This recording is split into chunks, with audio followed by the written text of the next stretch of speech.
Hey there, friend. Welcome to another gentle journey through the dusty corridors of time. Tonight, we're not rushing anywhere, not chasing deadlines or checking our phones. We're simply drifting back to a world where strength was measured not in followers or bank accounts, but in the weight of stones lifted and monsters slain. I'm so glad you've joined me for this quiet exploration into the daily life of perhaps history's most famous strongman. Before we begin, I'd love to know where in the world you're listening from and what time it is in your corner of the globe.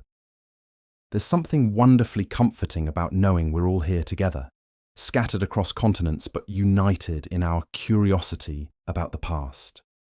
If this kind of gentle historical storytelling helps you unwind, feel free to like the video and subscribe, but only if it truly brings you peace. Now settle in. Pull that blanket a little closer. Let the weight of the day slip from your shoulders like an old cloak. Tonight we're going to spend 24 hours with Hercules, though you probably know him by his Roman name, Hercules. We're going to wake up beside him in ancient Greece, follow him through his morning rituals, watch him train, eat, work, and rest. We're going to discover that even the strongest man who ever lived had surprisingly ordinary moments, quiet struggles, and simple pleasures that might not be so different from our own. The sun hasn't yet painted the eastern sky with its first blush of gold when Heracles stirs in his simple bed. It's still that hushed in-between time when the world holds its breath, when night hasn't quite surrendered to day.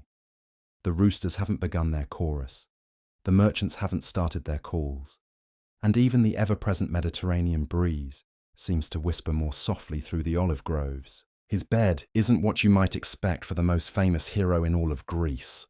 There's no golden frame, no silk sheets imported from distant lands. Instead, he sleeps on a simple wooden frame strung with leather strips, covered by wool blankets woven by local women. The pillow beneath his massive head is stuffed with feathers and herbs, lavender and rosemary that his mother Alcmene taught him would bring peaceful dreams. Even heroes, it seems, need help sleeping soundly. The room around him is modest, almost Spartan. Sunlight, when it comes, will filter through a single window covered with oiled cloth. Clay amphora line one wall, filled with olive oil, wine, and grain. His famous lion skin cloak hangs from a wooden peg, the golden fur still magnificent even in the dim pre-dawn light. Beside it, his massive olive wood club leans against the stone wall, worn smooth by countless battles and adventures. As consciousness slowly returns to him, Heracles doesn't leap from bed like the heroes in our modern stories. Instead, he lies still for a moment, listening to the quiet sounds of the world awakening. Somewhere in the distance, a dog barks. A nightbird calls once, then falls silent. He can hear the soft rustle of mice in the walls, the settling of wood as the temperature changes, the gentle whisper of wind through the roof tiles. His body, despite its legendary strength, carries the aches and pains of a lifetime spent in combat and labor. His shoulders, broad enough to carry the weight of the heavens, are stiff from yesterday's training. His hands, capable of strangling lions, are calloused and sometimes tender. His back, which has borne burdens no other mortal could imagine, protests as he slowly sits up. Even the strongest man in the world wakes up sore sometimes. The first light of dawn is beginning to creep across the floor when he finally rises. At full height, he's an imposing figure, taller than most men by a head, with muscles that seem carved from marble by the gods themselves. But in these quiet morning moments, before the world demands his attention, he looks almost ordinary. Just a man, albeit a very large one, starting another day. His morning routine begins, as it always does, with gratitude. Standing beside his bed, still wearing the simple tunic he sleeps in, Heracles raises his eyes to the ceiling and whispers a prayer to Zeus, his divine father.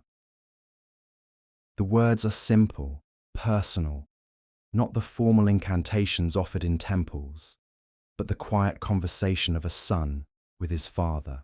He thanks Zeus for another day of life, asks for strength to face whatever challenges may come, and requests wisdom to use his gifts responsibly. Next, he honors his mortal mother, Alcmene, though she has been gone for many years now. He speaks her name softly, remembering her gentle hands, her worried eyes, the way she would watch him from the doorway when he was young, afraid of what his divine heritage might bring. He promises her, as he does every morning, to remember that strength without compassion is tyranny, that power without kindness is cruelty. The ritual of washing comes next.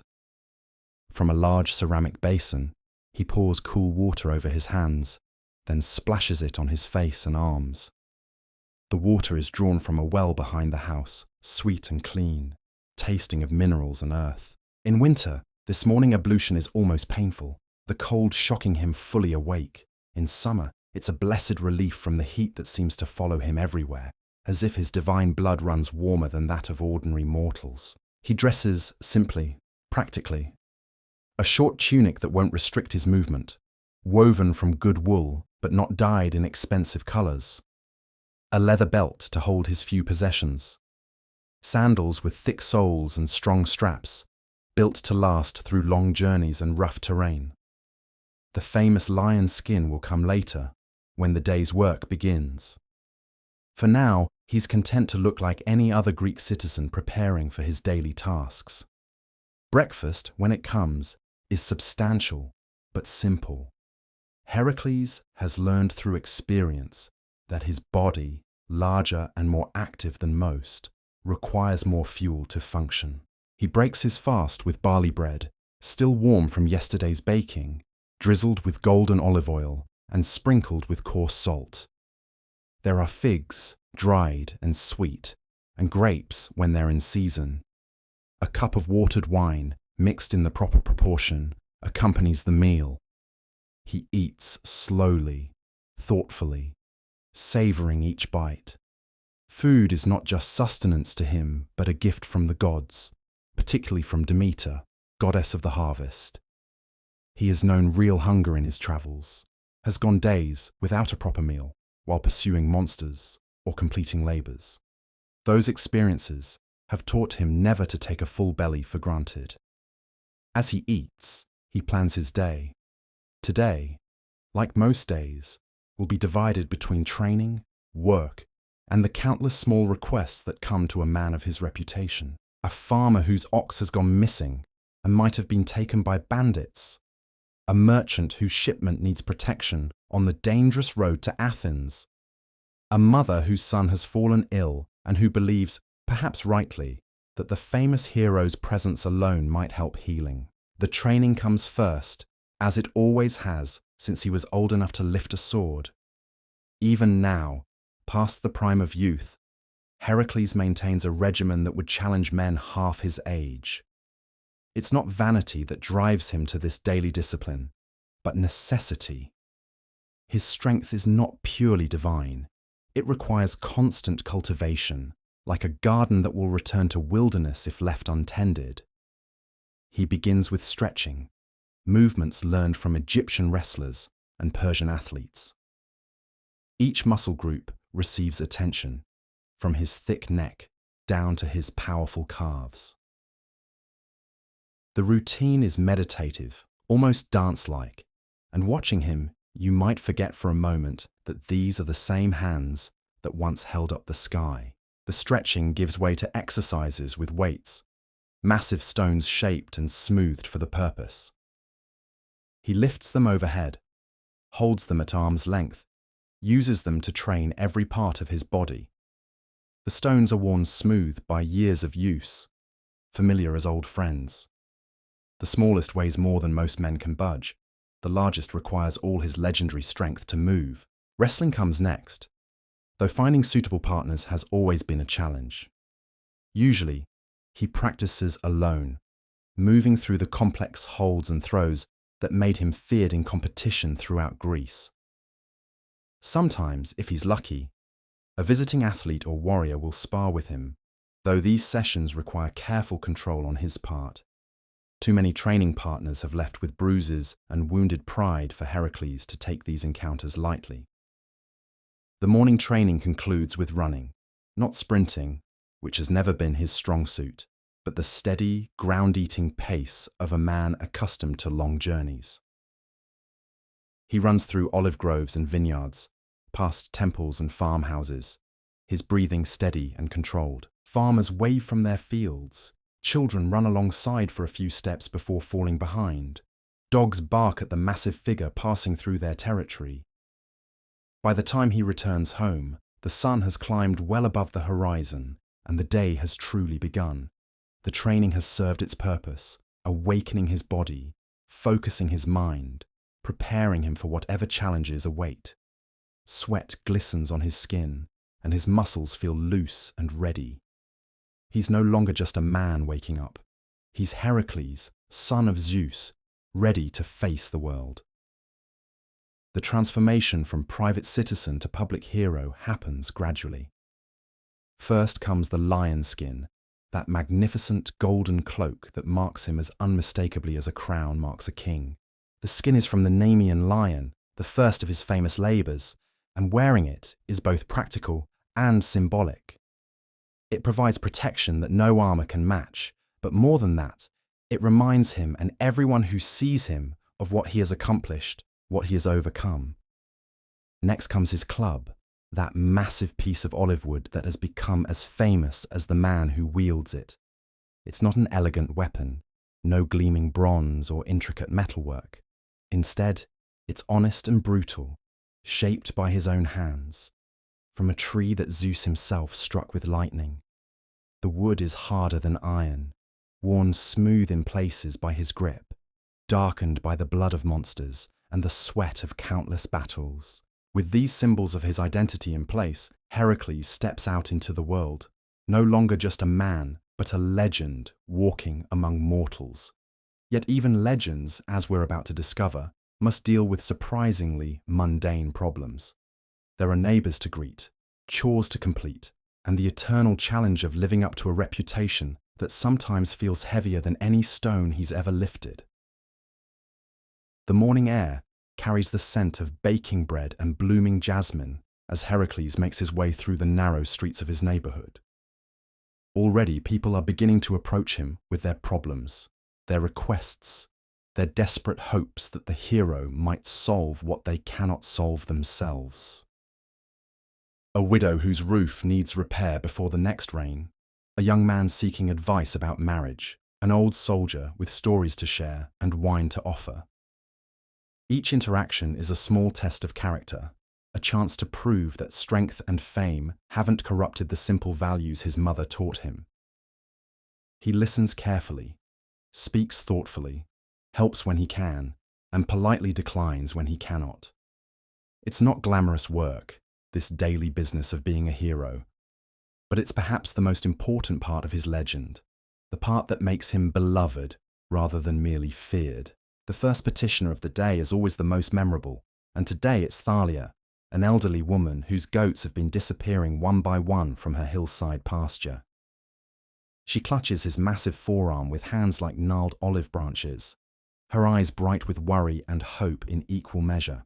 The local magistrates have dismissed her concerns, suggesting that wolves or simple theft are to blame. But Thalia insists something more sinister is at work. The tracks. Great Hercules, she whispers, glancing around as if the very air might be listening. They're not wolf prints, not human either. Something with claws like daggers and feet the size of wine amphora. And the smell that lingers afterward, like sulphur and rotting flowers. Hercules nods gravely, his mind already cataloguing possibilities. In his experience, when elderly shepherds speak of unusual tracks and strange odours, they're usually describing something that requires more than conventional solutions. He promises to investigate before the sun reaches its zenith, and the relief in Thalia's weathered face makes the commitment worthwhile, regardless of what he might find on those distant hills. The morning progresses with a steady stream of visitors, each bringing their own small crisis or request. A young potter named Alexios seeks the hero's blessing on a new workshop, believing that Hercules' touch might ensure the clay never cracks and the kilns never fail. A group of children, barely tall enough to reach his belt, present him with a crown woven from wildflowers and olive branches, their gift offered with the solemn ceremony that only the very young can manage. Between these encounters, Heracles tends to the practical matters of daily life that even legends cannot escape. His modest house requires constant maintenance, the roof tiles loosened by winter storms, the walls needing periodic repair where the Mediterranean climate has worked its slow damage. He moves through these tasks with the same methodical attention he brings to everything else, understanding that a hero who cannot maintain his own dwelling is poorly equipped to solve the problems of others. The work is soothing in its simplicity, in its mixing clay and straw for mortar, fitting stones together with patient precision, testing each repair with gentle pressure to ensure it will hold. His hands, so often employed in violence against monsters and enemies, show surprising delicacy when engaged in construction. The neighbours have learned not to offer help with these domestic projects, partly from respect, but mostly from practical experience. Tools built for normal-sized hands become unwieldy in his massive grip, and lumber intended for typical construction seems fragile as kindling when he handles it. By mid-morning, the sun has grown warm enough to make the lion-skin cloak uncomfortable, but Heracles keeps it draped across his shoulders out of habit and necessity. The magnificent pelt serves purposes beyond simple protection or identification. Its presence reminds potential troublemakers that they face not just a large man, but the slayer of the Nemean lion, the hero who completed 12 impossible labours. More often than not, this reminder is enough to resolve conflicts before they begin. The morning's domestic tranquility is interrupted by the arrival of Philippos, a merchant whose face bears the particular expression of a man whose problems are both urgent and expensive. His trading caravan, bound for the markets of Corinth, has been forced to halt just a day's journey from the city by reports of bandits operating along the main road. Not ordinary thieves, according to the merchant, but a well-organized group led by a man who claims divine protection and demands tribute from all who wish to pass. They've taken control of the bridge at Narrow Creek, Philippos explains, mopping sweat from his forehead, despite the morning coolness. No one crosses without paying their tax, and those who refuse. He makes a gesture across his throat that needs no interpretation. The local authorities are too few and too frightened to act. They say this bandit leader performs feats of strength that seem impossible for a mortal man. Heracles listens without interruption, his expression growing more thoughtful with each detail. False heroes and pretenders to divine heritage are not uncommon, men who use trickery and reputation to exploit the fears of ordinary citizens. Usually such problems resolve themselves when confronted by genuine authority, but occasionally they require more direct intervention. The description of impossible feats of strength is particularly troubling, suggesting either genuine supernatural ability or exceptionally clever deception. What tribute does he demand? Heracles asks, though he suspects he already knows the answer. Everything, Philippos replies with bitter emphasis. All goods, all coin, all livestock. He claims the gods have appointed him guardian of the crossing, and that all who pass must prove their worthiness through sacrifice. Those who cannot pay with gold must pay with service, joining his band or... Again, the gesture across the throat. The solution to Philippos's problem is obvious, though not necessarily simple. Someone must travel to Narrow Creek, confront this self-proclaimed guardian, and restore safe passage to the vital trade route. That someone, given the supernatural claims involved, should probably be equipped to handle challenges beyond the capabilities of ordinary soldiers or magistrates. In other words, it's exactly the sort of problem that tends to find its way to Heracles' door. I'll leave within the hour, he tells the merchant, who nearly collapses with relief. Gather your people and your goods, but wait for my signal before approaching the bridge. If this bandit is truly what he claims to be, I'd prefer to face him alone first. The remaining morning hours pass quickly as Heracles prepares for what might be a simple conversation or a deadly confrontation.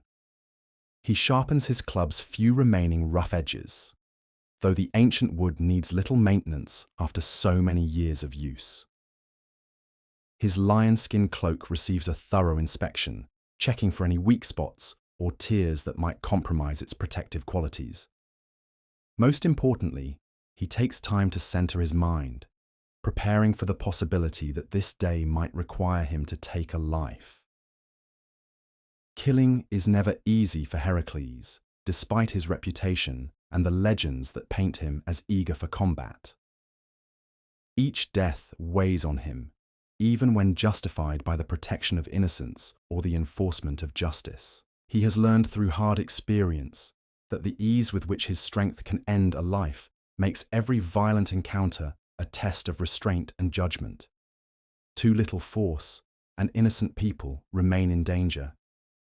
Too much, and he becomes the very thing he fights against. The sun approaches its highest point as he sets out for Narrow Creek, leaving behind the familiar streets and comfortable routines of home. The road ahead winds through olive groves and vineyards, past small farms and scattered settlements, each peaceful scene a reminder of what hangs in the balance. Commerce and travel are the lifeblood of Greek civilization, and any disruption to the major trade routes affects everyone, from wealthy merchants to humble farmers trying to get their produce to market. The walk gives him time to consider strategy and possibilities. If the bandit leader is truly gifted with supernatural strength, direct confrontation might prove more challenging than usual. If he's merely clever and ruthless, the problem becomes one of psychology rather than physical combat. Either way, Heracles finds himself looking forward to the encounter with something approaching anticipation. The morning's domestic tasks, pleasant as they were, have left him feeling restless, eager for a challenge that matches his capabilities. The countryside through which he travels shows the casual abundance that makes Greece the envy of neighbouring lands. Olive trees heavy with fruit, grapevines drooping under the weight of their clusters, fields of grain rippling like golden seas in the warm breeze. Farmers pause in their work to wave as he passes, their faces showing the easy confidence of people who know their land is protected by both law and legend. Children run alongside the road for short distances, daring each other to get closer to the famous hero, their laughter bright as birdsong. It's a scene of such peaceful prosperity that the very idea of bandits seems almost absurd, like shadows threatening a summer day.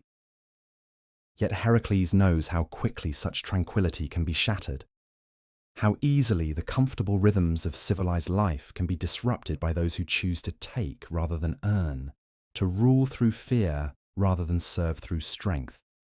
The responsibility of protecting this way of life sits on his shoulders as heavily as the lion skin he wears, a burden he accepted long ago and carries without complaint. As the sun reaches its zenith and the heat begins to shimmer off the stones of the ancient road, Heracles quickens his pace slightly, eager to resolve the situation at Narrow Creek before the day grows too warm for comfortable travel. Behind him, invisible but not forgotten, Philippos and his merchant caravan wait for word that the way ahead is clear. Ahead, at a bridge he has crossed many times before, an unknown challenger awaits, armed with claims of divine authority and backed by the desperate loyalty of men who have chosen outlawry over honest labour. The stage is set for another of those encounters that will either end in peaceful resolution or add another story to the ever-growing legend of Heracles. Either way, by the time the sun begins its afternoon descent, the roads will be safe again, and the ordinary business of life will resume its steady, unremarkable pace. For now, though, the hero walks alone through the Greek countryside, his shadow stretching long behind him, his massive frame moving with the deceptively easy gait of a man who has never met a problem that couldn't be solved with the right combination of strength, wisdom, and determination. The road to Narrow Creek winds through increasingly wild terrain, where cultivated fields give way to scrubland and the olive groves thin to scattered trees clinging to rocky hillsides.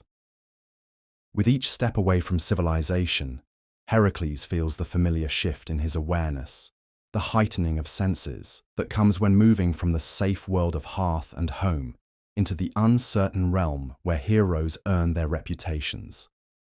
The sounds change first.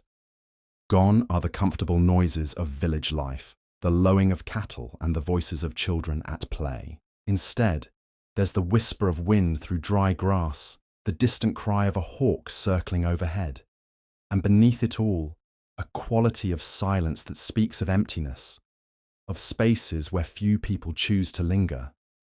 His footsteps on the ancient stones seem louder here, each impact echoing off the surrounding hills like a deliberate announcement of his approach. The smell of the air changes too, losing the warm scents of bread and wood smoke that cling to inhabited places. Here, the breeze carries the sharper odours of wild herbs and sun-baked stone, the green smell of water running over rocks, and something else, something that makes him pause and lift his head like a hunting hound catching an unfamiliar scent. Smoke, but not the clean smoke of cooking fires. Something heavier, more acrid, touched with an undertone that reminds him unpleasantly of burning hair. As he crests a low hill, the bridge at Narrow Creek comes into view below, and immediately he understands why Philippos seemed so genuinely frightened. The crossing, normally a simple stone arch spanning a modest stream, has been transformed into something resembling a military checkpoint. Rough barriers of sharpened stakes block both approaches to the bridge, funneling any travellers into a narrow passage where they can be easily controlled and searched. Banners made from animal hides flutter from wooden poles, and the smoke he detected earlier rises from several small fires scattered around what appears to be a permanent camp. But it's the figure standing in the centre of the bridge that captures and holds his attention. Even at this distance, the man is clearly enormous, perhaps not quite matching Hercules' own impressive dimensions, but close enough to make the comparison meaningful. He wears armour that gleams like polished bronze in the afternoon sun, and across his back, a sword so large that most men would need both hands to lift it. Most telling of all, he stands with the particular stillness of someone supremely confident in his own abilities. Someone who has never met a challenge he couldn't overcome through the simple application of superior strength. Around the camp, perhaps 24 men go about their business with the casual efficiency of soldiers rather than the nervous energy typical of common bandits. They maintain their weapons, tend their fires, and keep watch on the surrounding terrain with the disciplined attention of men who know their lives depend on vigilance. These are not desperate refugees from civilized society, but professional warriors who have chosen to follow their massive leader into outlawry. Hercules settles himself behind a screen of thorny bushes to observe the situation more carefully. In his experience, the difference between a successful resolution and a tragic mistake often lies in understanding exactly what kind of problem he's facing. A group of common thieves might be frightened away by his reputation alone, but these men have the look of veterans who won't be easily intimidated. Their leader in particular presents a puzzle that requires careful consideration.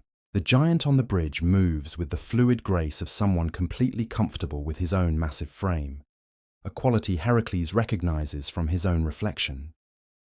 When he turns to speak with one of his followers, the movement reveals a face that might have been handsome if not for the cruel set of the mouth and the calculating coldness of the eyes. This is not a man driven to outlawry by desperation or circumstance, but someone who has chosen this path because it suits his nature and his ambitions. A test comes sooner than expected. From the eastern approach to the bridge, a small group of travellers appears, their pack animals and modest dress marking them as pilgrims or perhaps merchants of limited means. They approach the checkpoint with obvious reluctance, huddling together like sheep sensing the presence of wolves. The giant steps forward to meet them, and even from his hiding place, Hercules can hear the booming voice as it carries across the water. "Hold there, travellers. This crossing is under the protection of Antaeus, son of Poseidon and Gaia, guardian of the sacred bridge. The words are formal, almost ritualistic, as if this speech has been delivered many times before. None may pass without proving their worthiness through proper tribute to the gods who watch over this place. The response from the travelers is too quiet to hear, but their body language speaks volumes. Heads bowed, shoulders hunched, they present their meager possessions for inspection, like subjects before a king. The giant, this self-proclaimed Antaeus, examines their goods with theatrical attention, lifting items to the light, testing the weight of their small purse of coins, making a great show of considering their value. What follows confirms Heracles' worst suspicions about the situation. The tribute demanded is indeed everything the travelers possess, leaving them only the clothes on their backs and permission to continue their journey on foot. When one of the pilgrims, an elderly man with the staff and simple robes of a religious devotee, attempts to argue that such a tax leaves them unable to complete their sacred journey, Antaeus responds with casual violence that makes Heracles' jaw clench with anger. The blow, delivered with the back of one massive hand, sends the old man sprawling across the stone bridge. He lies still for a long moment while his companions cry out in alarm, and when he finally struggles to his feet, blood streams from his nose and his left arm hangs at an unnatural angle. The message is clear, effective, and utterly without mercy. Submit completely or face consequences that might well prove fatal. The gods care nothing for your comfort, Antaeus declares, his voice carrying clearly across the water. They demand sacrifice, and I am their chosen instrument. Be grateful that your blood is not required as well as your gold. The travelers gather their injured companion and stumble away from the bridge, leaving behind everything they owned except their lives and their terror. Their retreat takes them back along the eastern road, away from whatever destination had originally drawn them toward the crossing. Another merchant caravan or group of pilgrims will have to find another route or abandon their journey entirely, all because one man has decided that strength gives him the right to prey upon the weak. Heracles has seen enough. Rising from his hiding place, he begins the descent toward the bridge, making no attempt at concealment. His approach is noted immediately by the sentries, who call out warnings that bring every man in the camp to alert attention. Weapons are drawn, positions taken, but notably no one flees. These followers of Antaeus may be outlaws, but they're not cowards. The giant himself steps to the center of the bridge and waits, arms crossed over his massive chest, the picture of confident authority. As Heracles draws closer, details become clear that were invisible from the hillside. The armor is indeed bronze, but of a quality and craftsmanship that speaks of divine origin or royal patronage. The sword across his back bears decorations that catch the light like stars, and the man's very presence seems to make the air around him shimmer with heat, as if some inner fire burns within that enormous frame. So, Antaeus calls out when Heracles comes within comfortable speaking distance. The famous hero comes at last. I wondered how long it would take for someone to summon the great Heracles to deal with poor Antaeus and his simple toll bridge. The voice carries an educated accent, the refined pronunciation of someone raised in a palace or wealthy household rather than the rough tones typical of career bandits. More mysteries to unravel, more complications to consider before deciding how to proceed. This is no simple brigand grown too confident in his own strength, but someone with genuine claims to nobility and possibly divine heritage. I come to restore safe passage to this crossing, Heracles replies, his own voice calm and measured. Withdraw your barriers, dismiss your followers, and find some honest occupation. There need be no violence between us.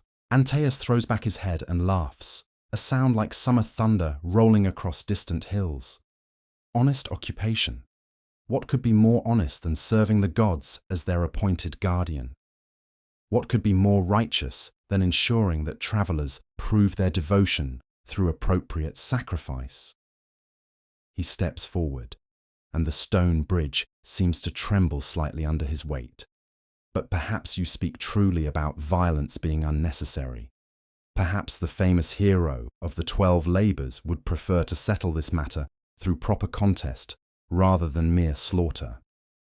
A test of strength between champions, with the winner claiming authority over this crossing.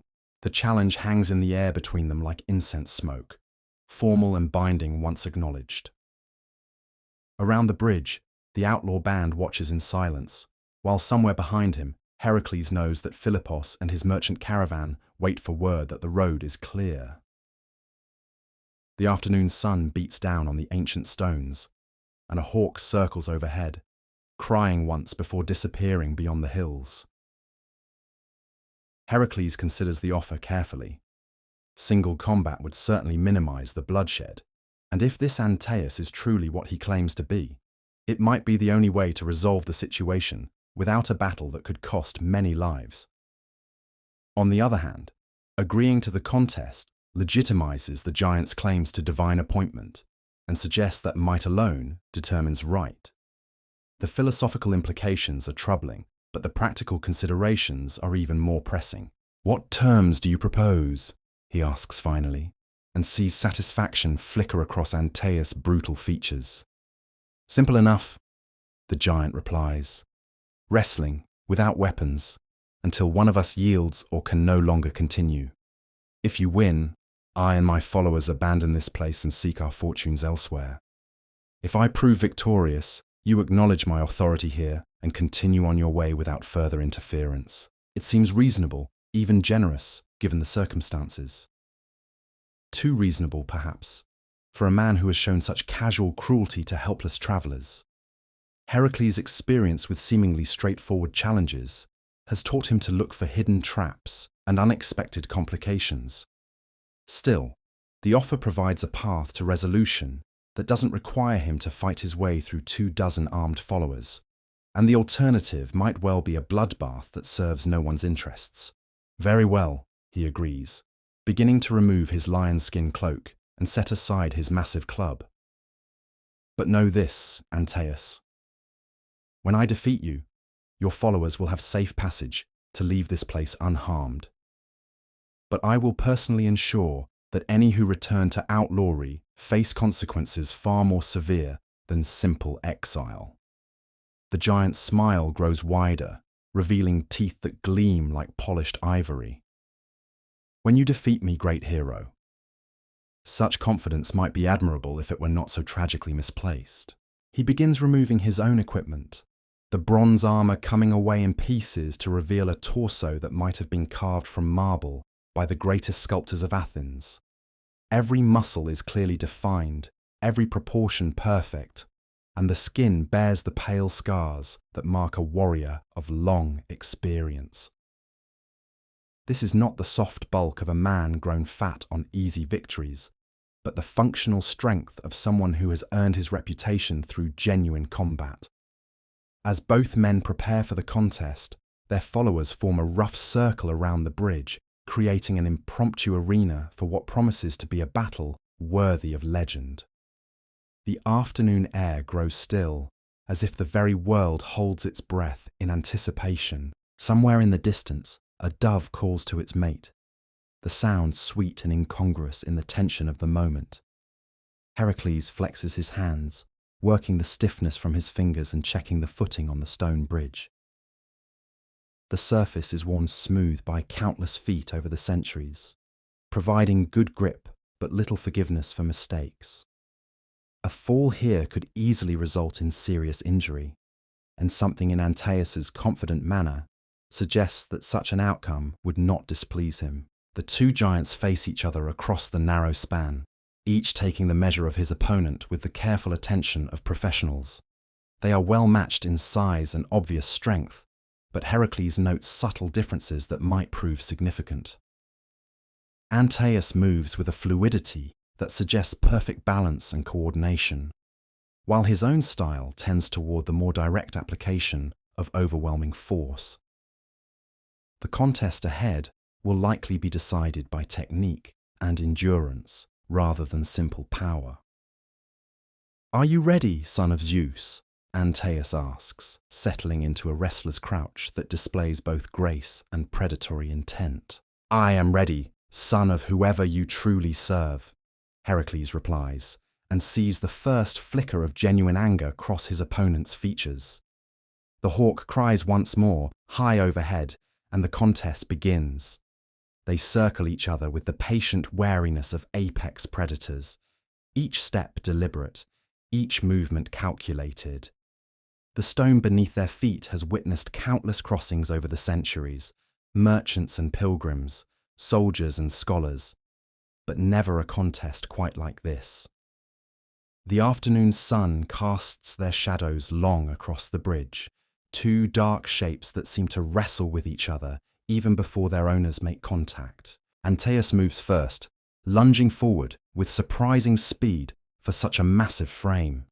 His arms spread wide, seeking to envelop Hercules in a crushing embrace that would bring the hero's legendary strength to bear against itself. But Hercules has faced this tactic before, in the wrestling schools of his youth and the more desperate struggles of his labours. He sidesteps smoothly, letting his opponent's momentum carry him past, then pivots to maintain the careful distance between them. "Cautious," Antaeus observes, his voice carrying no trace of exertion despite the explosive movement. "I had heard the great hero was more direct in his approach to problems.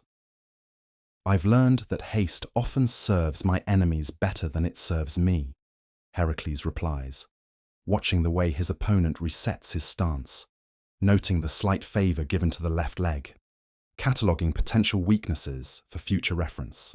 They engage again, this time with Hercules taking the initiative.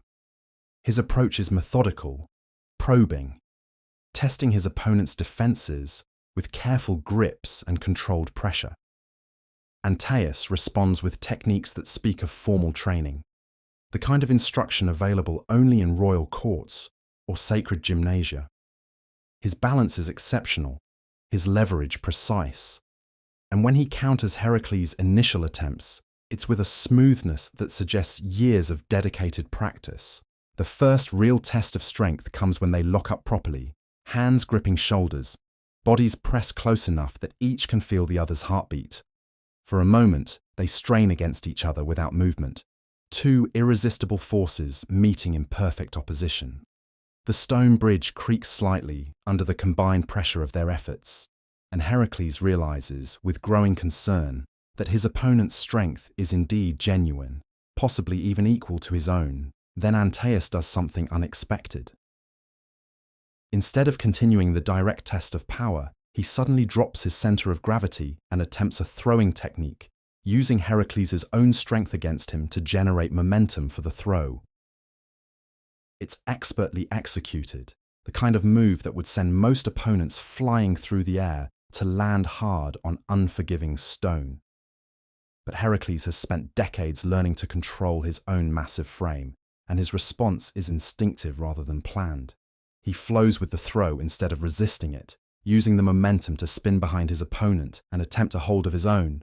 For a moment, they're locked together in a complex tangle of limbs and leverage, each seeking the grip that will end the contest. Antaeus breaks free with a backward thrust of his elbow that would have cracked ribs on a normal man. Against Hercules, it merely creates enough space for separation, but the message is clear. This opponent is willing to use techniques that border on the lethal, despite the agreed-upon rules of the contest. The hero files this information away for future reference while maintaining his careful distance.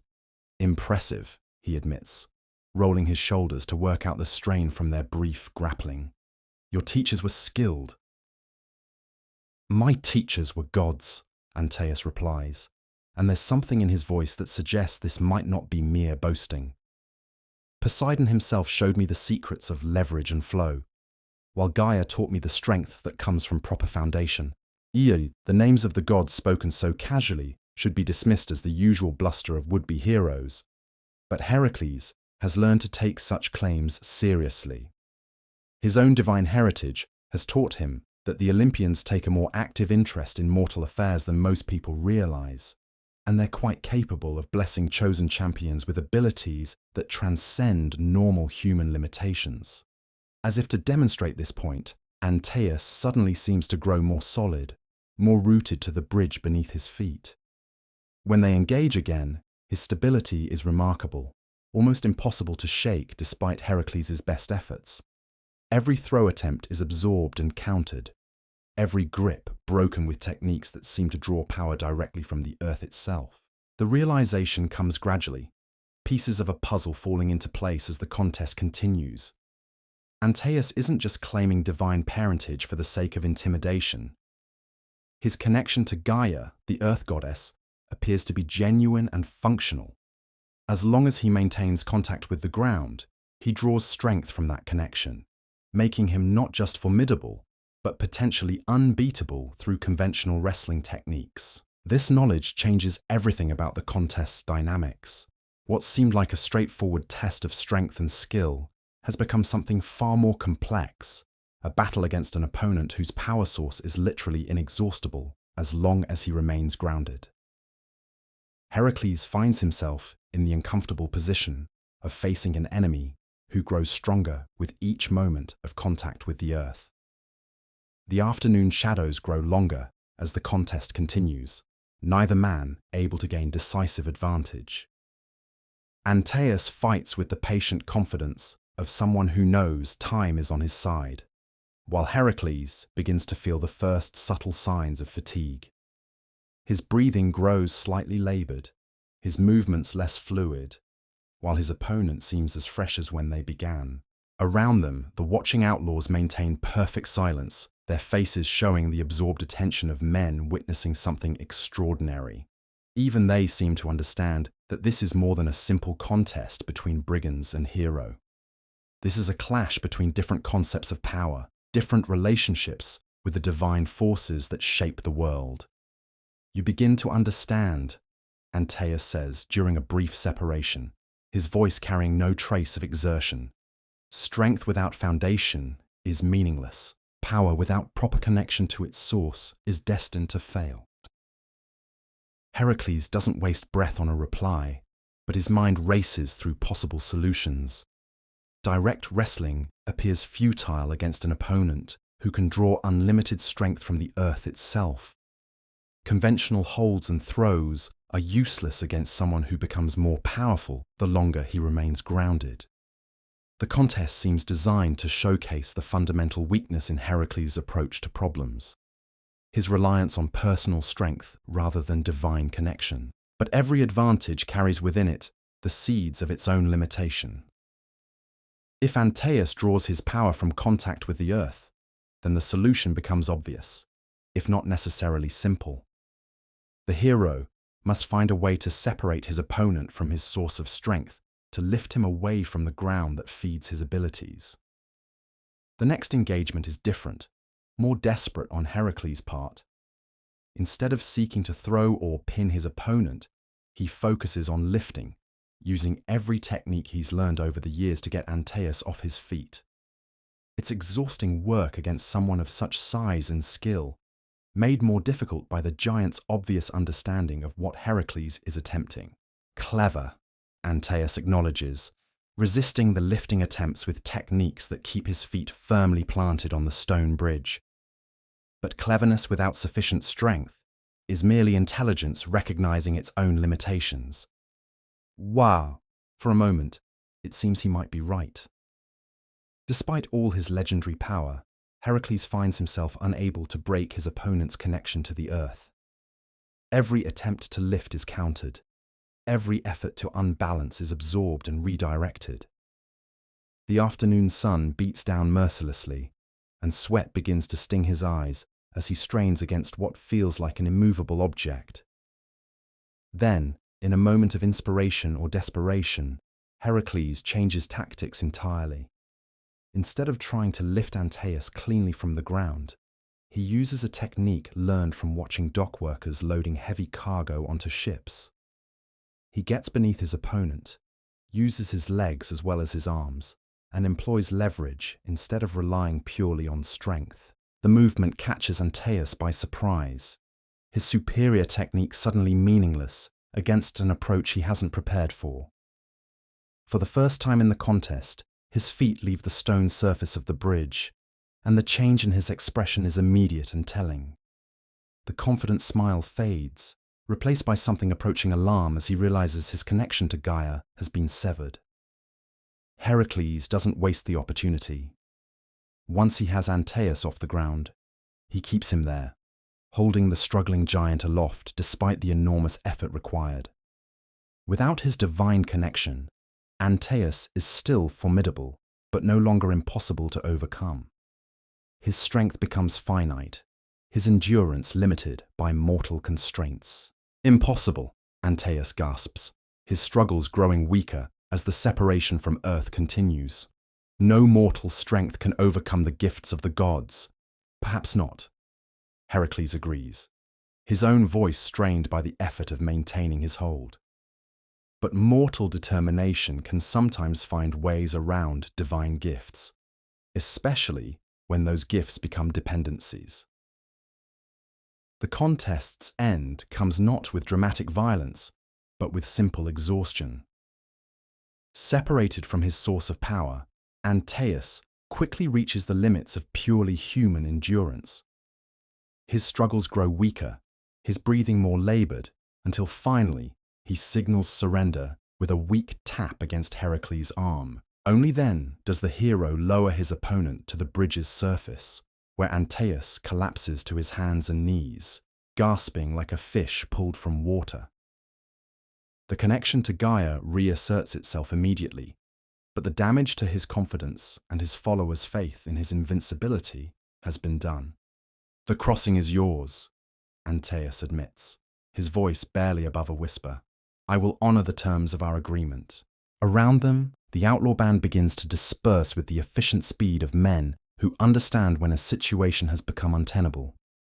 They gather their possessions, extinguish their fires, and prepare to abandon the bridge they've controlled for months.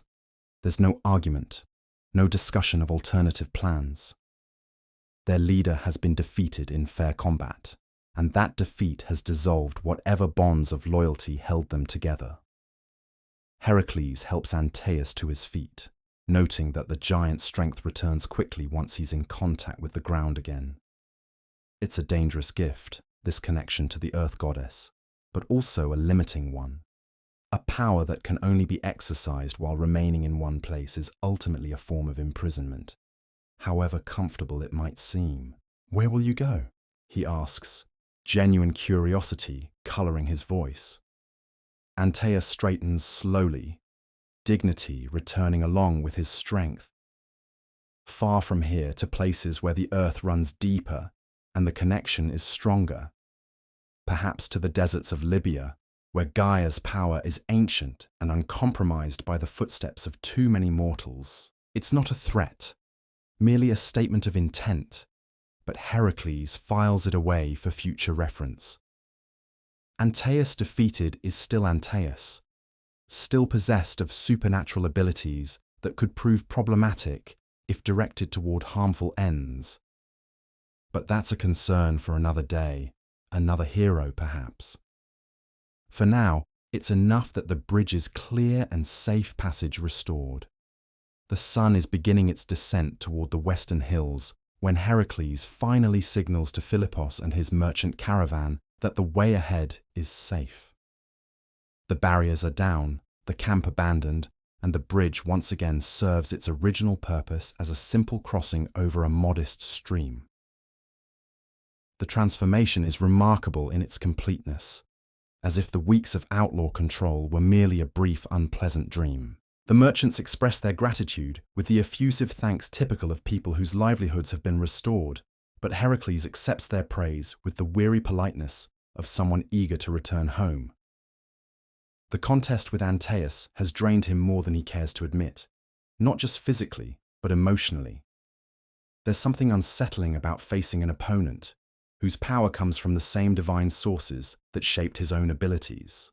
The journey back to his modest house passes in comfortable solitude, the familiar landscape of olive groves and vineyards soothing after the harsh terrain around Narrow Creek. The evening air carries the scent of cooking fires and blooming jasmine, domestic odors that speak of peace and safety.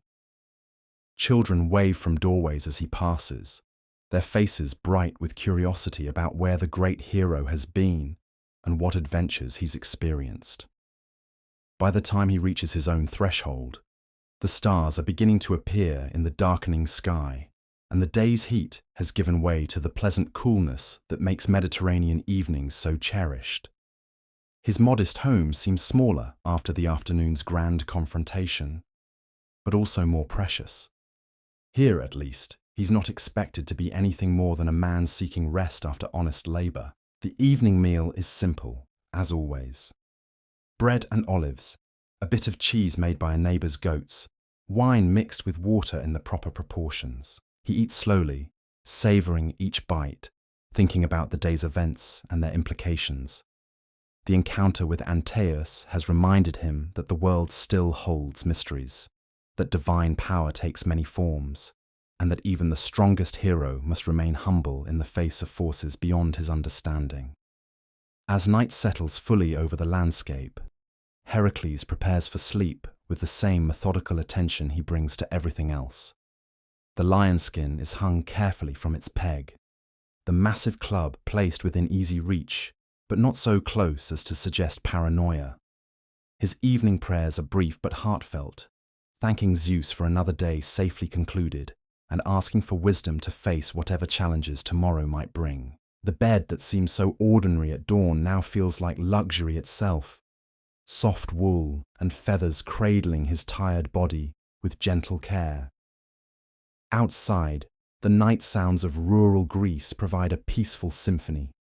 The distant bark of a dog, the call of an owl, the rustle of wind through olive leaves.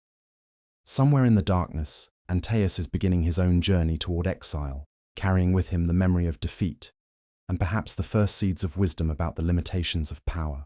Tomorrow will bring new problems, new requests for help, new tests of strength and character.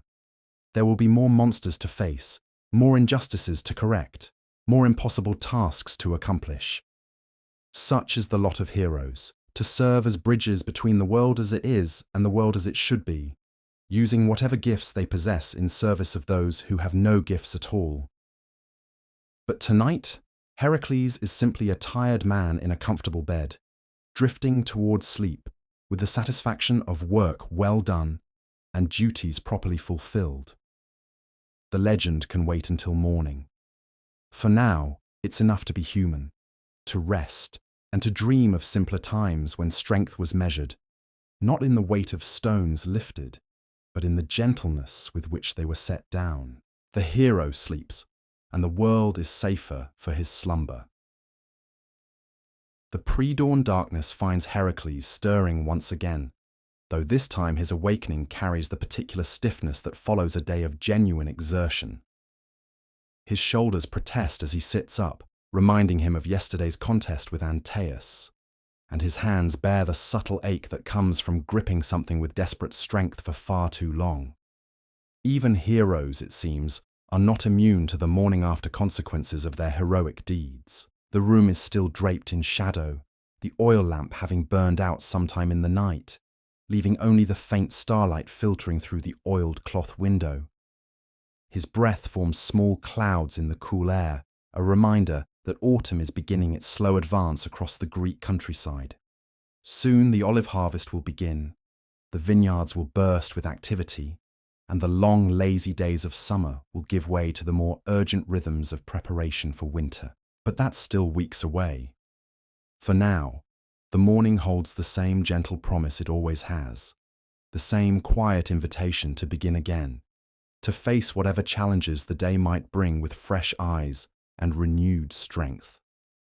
Hercules rises slowly, working the kinks from his massive frame with the patient stretching that has become as much a part of his morning routine as prayer or washing. Today's awakening carries an unusual quality, a sense of anticipation that he can't quite identify. Perhaps it's simply the satisfaction of yesterday's successful resolution, the knowledge that the roads are safe again, and commerce can flow freely through the vital crossing at Narrow Creek. Or perhaps it's something more subtle, that indefinable feeling that comes when a man knows he's done his job well and earned his rest through honest effort.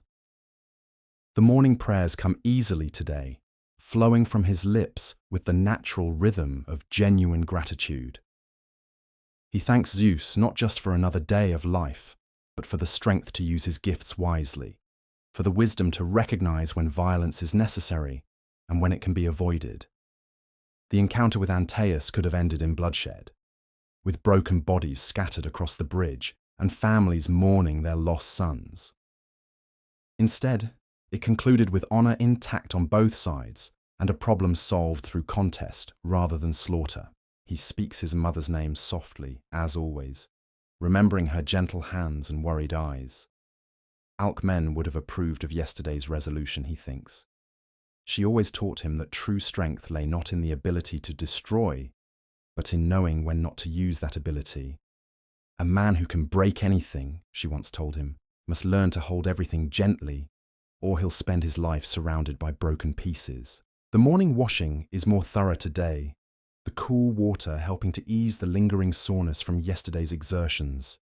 He works methodically, cleaning away not just the physical residue of combat, but somehow washing away the tension and uncertainty that always precede a potentially dangerous encounter. The water runs clear as it falls from his hands back into the ceramic basin, carrying with it the last traces of yesterday's concerns. His clothing today is chosen with more care than usual. Not the simple tunic of domestic tasks, but the slightly finer garments he reserves for occasions when he might encounter people of importance or find himself in situations requiring a degree of formality. The linen is softer, the weave tighter, and the belt is worked leather rather than plain rope. It's still practical clothing, designed for movement and work, but it carries the subtle message that today might bring encounters requiring diplomacy as well as strength. The lion-skin cloak settles across his shoulders with familiar weight, its golden fur still magnificent despite the countless adventures it has witnessed. Today, wearing it feels less like donning armor and more like wrapping himself in his own history, in the accumulated weight of all the challenges he's faced and overcome. The Nemean lion, whose hide now protects him, was the first of his famous labors, and wearing its skin serves as a daily reminder of how far he's traveled from that desperate young man seeking redemption through impossible tasks. His club, that massive piece of olive wood worn smooth by years of use, feels lighter in his grip today. Perhaps it's the satisfaction of yesterday's victory, or perhaps it's simply the confidence that comes from knowing his strength remains equal to whatever challenges might arise. The ancient wood seems to pulse with its own life, as if it too remembers the lightning strike that gave it birth and the countless battles that have shaped it into the perfect extension of his will. Breakfast today includes a special addition to his usual simple fare, a small jar of honey, thick and golden, brought by yesterday's grateful merchant Philippos as a token of appreciation for services rendered. The sweetness mingles with the olive oil on his morning bread, creating a combination that speaks of abundance and celebration. It's a small luxury, but one that transforms the meal from mere sustenance into something approaching feast. As he eats, Hercules allows himself a moment of quiet satisfaction. The honey carries the essence of wildflowers and summer sunshine, flavors that speak of peaceful meadows and busy bees going about their ancient work without interference from bandits or false gods. It's a taste of the world as it should be, where honest labor is rewarded and simple pleasures can be enjoyed without fear of interruption by violence or chaos.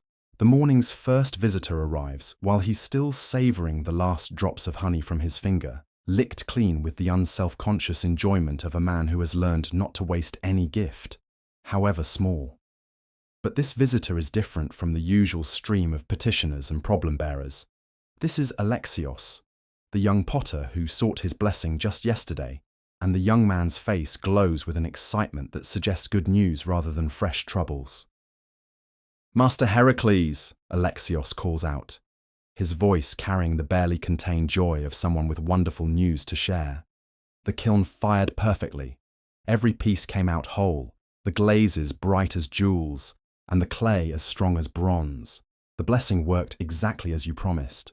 The hero accepts this news, with the gentle smile reserved for moments when his efforts produced genuinely positive results.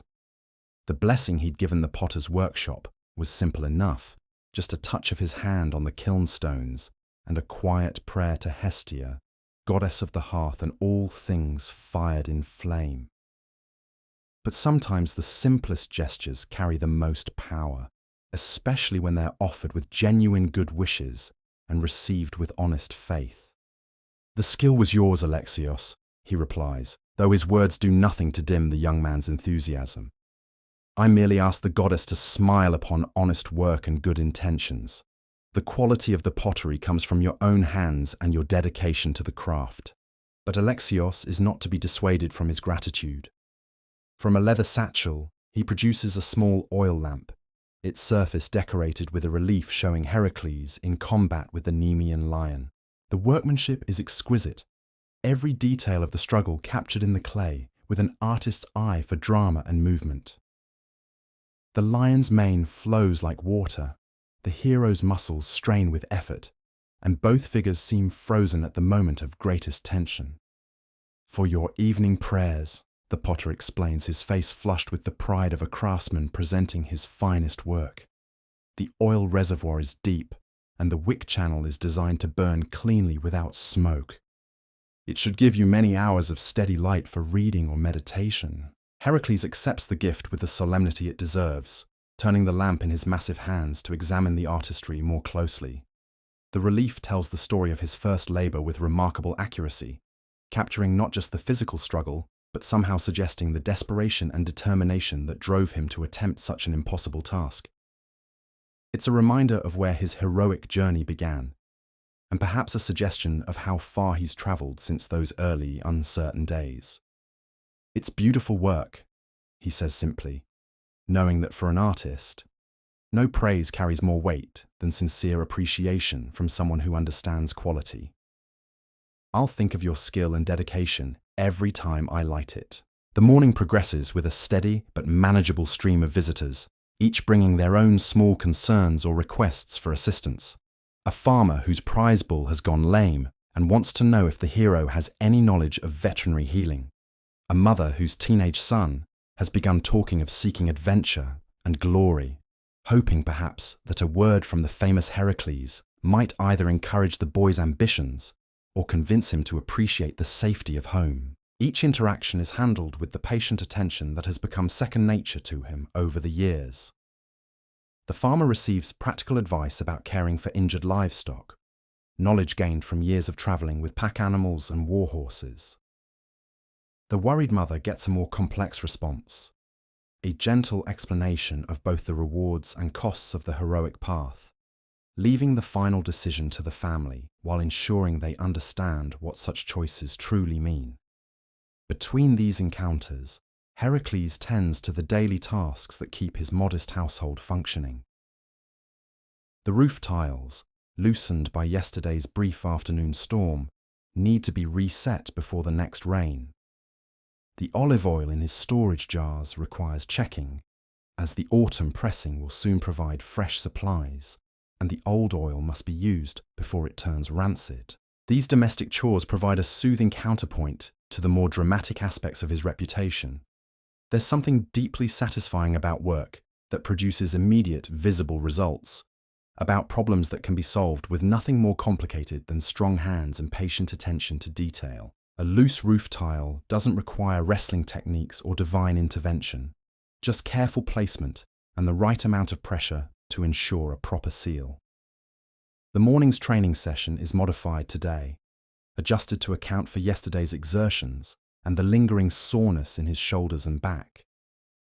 Instead of the usual routine of heavy lifting and wrestling practice, he focuses on flexibility and endurance, movements designed to maintain his conditioning without adding unnecessary strain to already worked muscles. The stretching routine takes him through poses learned from Egyptian dancers and Persian athletes, each position held just long enough to feel the tension ease from overtaxed muscles.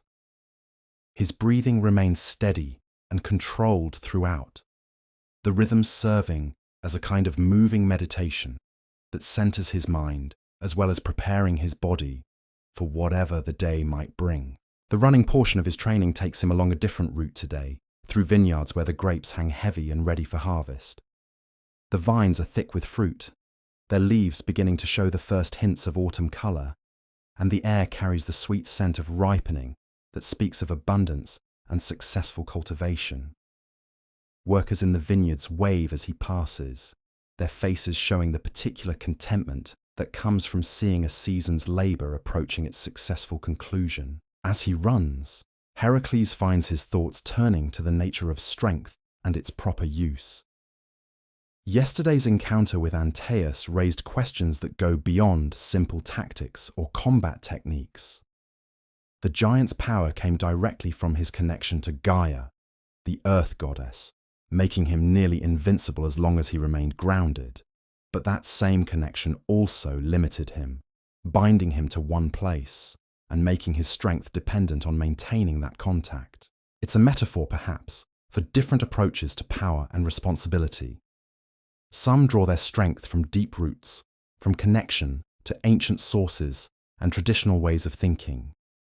Others, like himself, must learn to carry their power with them, to be strong without depending on external sources of support.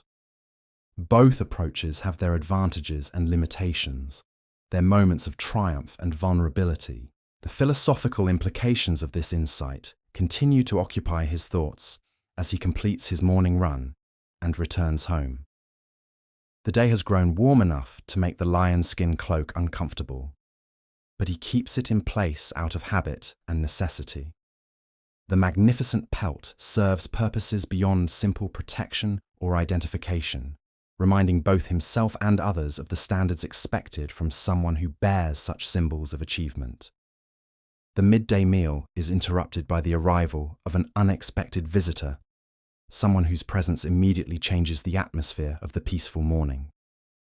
The man who approaches Hercules' modest home is clearly a messenger, his travel-stained clothes and weary horse speaking of a long journey undertaken with urgent purpose. But he's not just any messenger. The quality of his equipment and the confident way he carries himself mark him as someone employed by persons of importance. Hercules, son of Zeus, the messenger calls out, his voice carrying the formal tones of official business. I bring word from the oracle at Delphi. The Pythia has spoken your name in prophecy, and the priests request your presence at the sacred precinct at your earliest convenience. The words fall into the afternoon air like stones into a still pool, creating ripples of implication that spread far beyond their simple meaning. A summons from Delphi is never casual, never merely social. When the oracle speaks a hero's name, it usually means that the gods have plans requiring mortal intervention, tasks that will test the limits of strength, courage, and wisdom. Hercules accepts the message with outward calm, though his mind immediately begins calculating travel times and considering what preparations might be necessary. Delphi lies several days' journey to the north through mountain passes that can be treacherous even in good weather. If the oracle has indeed spoken his name, delay could be interpreted as disrespect to Apollo himself, whose sacred precinct houses the most important prophetic shrine in all of Greece. What did the Pythia say?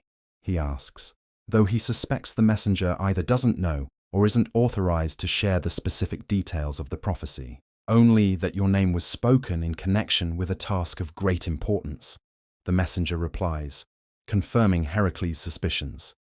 The priests felt you should hear the full prophecy directly from the oracle's own lips, rather than risk any misunderstanding through repeated tellings. It's a reasonable precaution, given the notorious ambiguity of oracular pronouncements.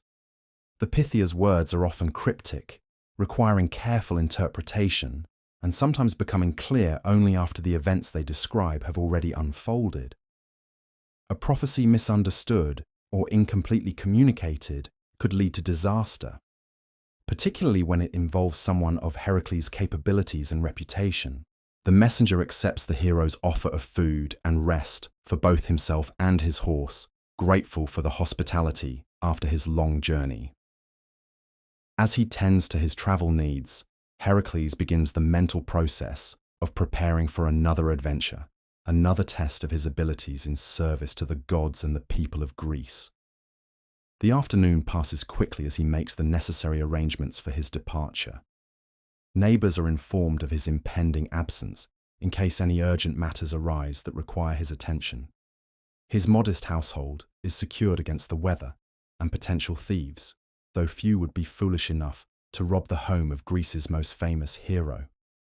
The lion-skin cloak receives a thorough inspection, checking for any wear or damage that might compromise its protective qualities during the journey ahead. Most importantly, he takes time to center his mind and spirit for whatever challenges await at Delphi. The oracle's summons could herald anything from a simple request for assistance to another series of impossible labors. His experience with divine assignments has taught him to expect the unexpected, to prepare for tasks that will push him to the very limits of his abilities. As the sun begins its descent toward the western hills, painting the sky in shades of gold and crimson, Hercules stands in his doorway, looking out at the peaceful landscape of olive groves and vineyards. Tomorrow, he'll begin the journey north to Delphi, leaving behind the comfortable routines of home for the uncertain path of heroic duty. But tonight, he can still enjoy the simple pleasure of watching the day fade into evening, of breathing air that carries the scent of ripening grapes and blooming jasmine. The evening meal is simple but satisfying, shared with the messenger who brought news of the oracle's summons. Their conversation ranges over the state of the roads, the political situation in various Greek cities, and the small news that travelers carry from place to place. It's comfortable, companionable talk that helps ease the transition from the peaceful domestic day to the anticipation of adventure that lies ahead. As darkness settles over the landscape, Hercules lights his evening lamp, using for the first time the beautiful oil lamp created by the young potter Alexios. The relief on its surface seems to come alive in the flickering light, the struggle between hero and lion playing out in moving shadows on the walls of the modest room. It's a fitting reminder of where his heroic journey began, and perhaps an omen of the trials that await him in the days to come. The night sounds of rural Greece provide their usual peaceful symphony as he prepares for sleep. Tomorrow will bring the beginning of another adventure, another test of strength and character in service to gods and mortals alike. But tonight, he's still just a man in his own bed, surrounded by the familiar comforts of home and the quiet satisfaction of duty well performed. The hero sleeps and dreams of mountain paths and sacred precincts, of cryptic prophecies and divine commands. But even in his dreams, he carries with him the memory of honey on morning bread, of grateful potters and peaceful vineyards, of all the simple joys that make heroic sacrifice meaningful and worthwhile. The world turns on through its ancient rhythm, and somewhere in the distance, the oracle waits with words that will shape the next chapter of a legend still being written. The first pale hint of dawn finds Hercules already stirring, though this morning carries a different quality than those that came before. Today marks the beginning of his journey to Delphi, and with it, the familiar mixture of anticipation and uncertainty that accompanies any summons from the oracle. His body protests the early rising after yesterday's preparations, muscles still carrying the echo of recent exertions, but duty calls with a voice that cannot be ignored. The morning routine takes on an almost ritualistic significance today, each familiar action weighted with the knowledge that it may be weeks before he performs these simple tasks again in the comfort of his own home. The prayers to Zeus carry an additional request for safe travel and wisdom to understand whatever cryptic message awaits him at the sacred precinct. His words to his mother's memory include a promise to return safely, to honor her teachings even in the face of whatever divine challenges lie ahead. The washing is more thorough than usual, a full cleansing that prepares both body and spirit for the sacred journey. The water, drawn from his well in the pre-dawn darkness, carries the mineral taste of deep earth and ancient stone. As he splashes the cool liquid across his face and arms, he feels the last vestiges of domestic comfort washing away, replaced by the alert awareness that comes with stepping beyond the boundaries of the familiar world. His clothing today is chosen for travel rather than daily work. The tunic is of good wool, woven tightly enough to shed light rain, but loose enough to allow free movement during long days of walking. Over it goes a travelling cloak of darker fabric, practical rather than ceremonial, designed to provide warmth during cool mountain nights and protection from the curious eyes of those who might recognise the famous hero and delay his journey with requests for assistance. The lion skin presents a dilemma. Its magnificent golden fur marks him unmistakably as Hercules, son of Zeus, slayer of the Nemean lion. Wearing it ensures that he travels with all the respect and fear that his reputation commands, but it also guarantees attention from every person he encounters along the road. After a moment's consideration, he drapes it across his shoulders anyway. The oracle's summons suggests divine business, and divine business requires that he present himself with all the symbols of his heroic status intact. His travelling pack is assembled with the methodical care of someone who has undertaken many such journeys. Food enough for several days, though he expects to purchase supplies along the way. A waterskin of good leather, seasoned to prevent any taint to the precious liquid it will carry.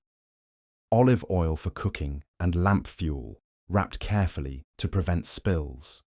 A small purse of silver coins, sufficient to pay for lodging and meals at the inns that serve travellers on the road to Delphi. The massive olive wood club requires special consideration. Too large and unwieldy for comfortable travel, yet too important to leave behind when answering a divine summons. He secures it across his back with leather straps, positioned so it won't interfere with walking but can be quickly accessed if needed. The ancient wood seems to pulse with anticipation, as if it too senses that their period of domestic tranquility is coming to an end.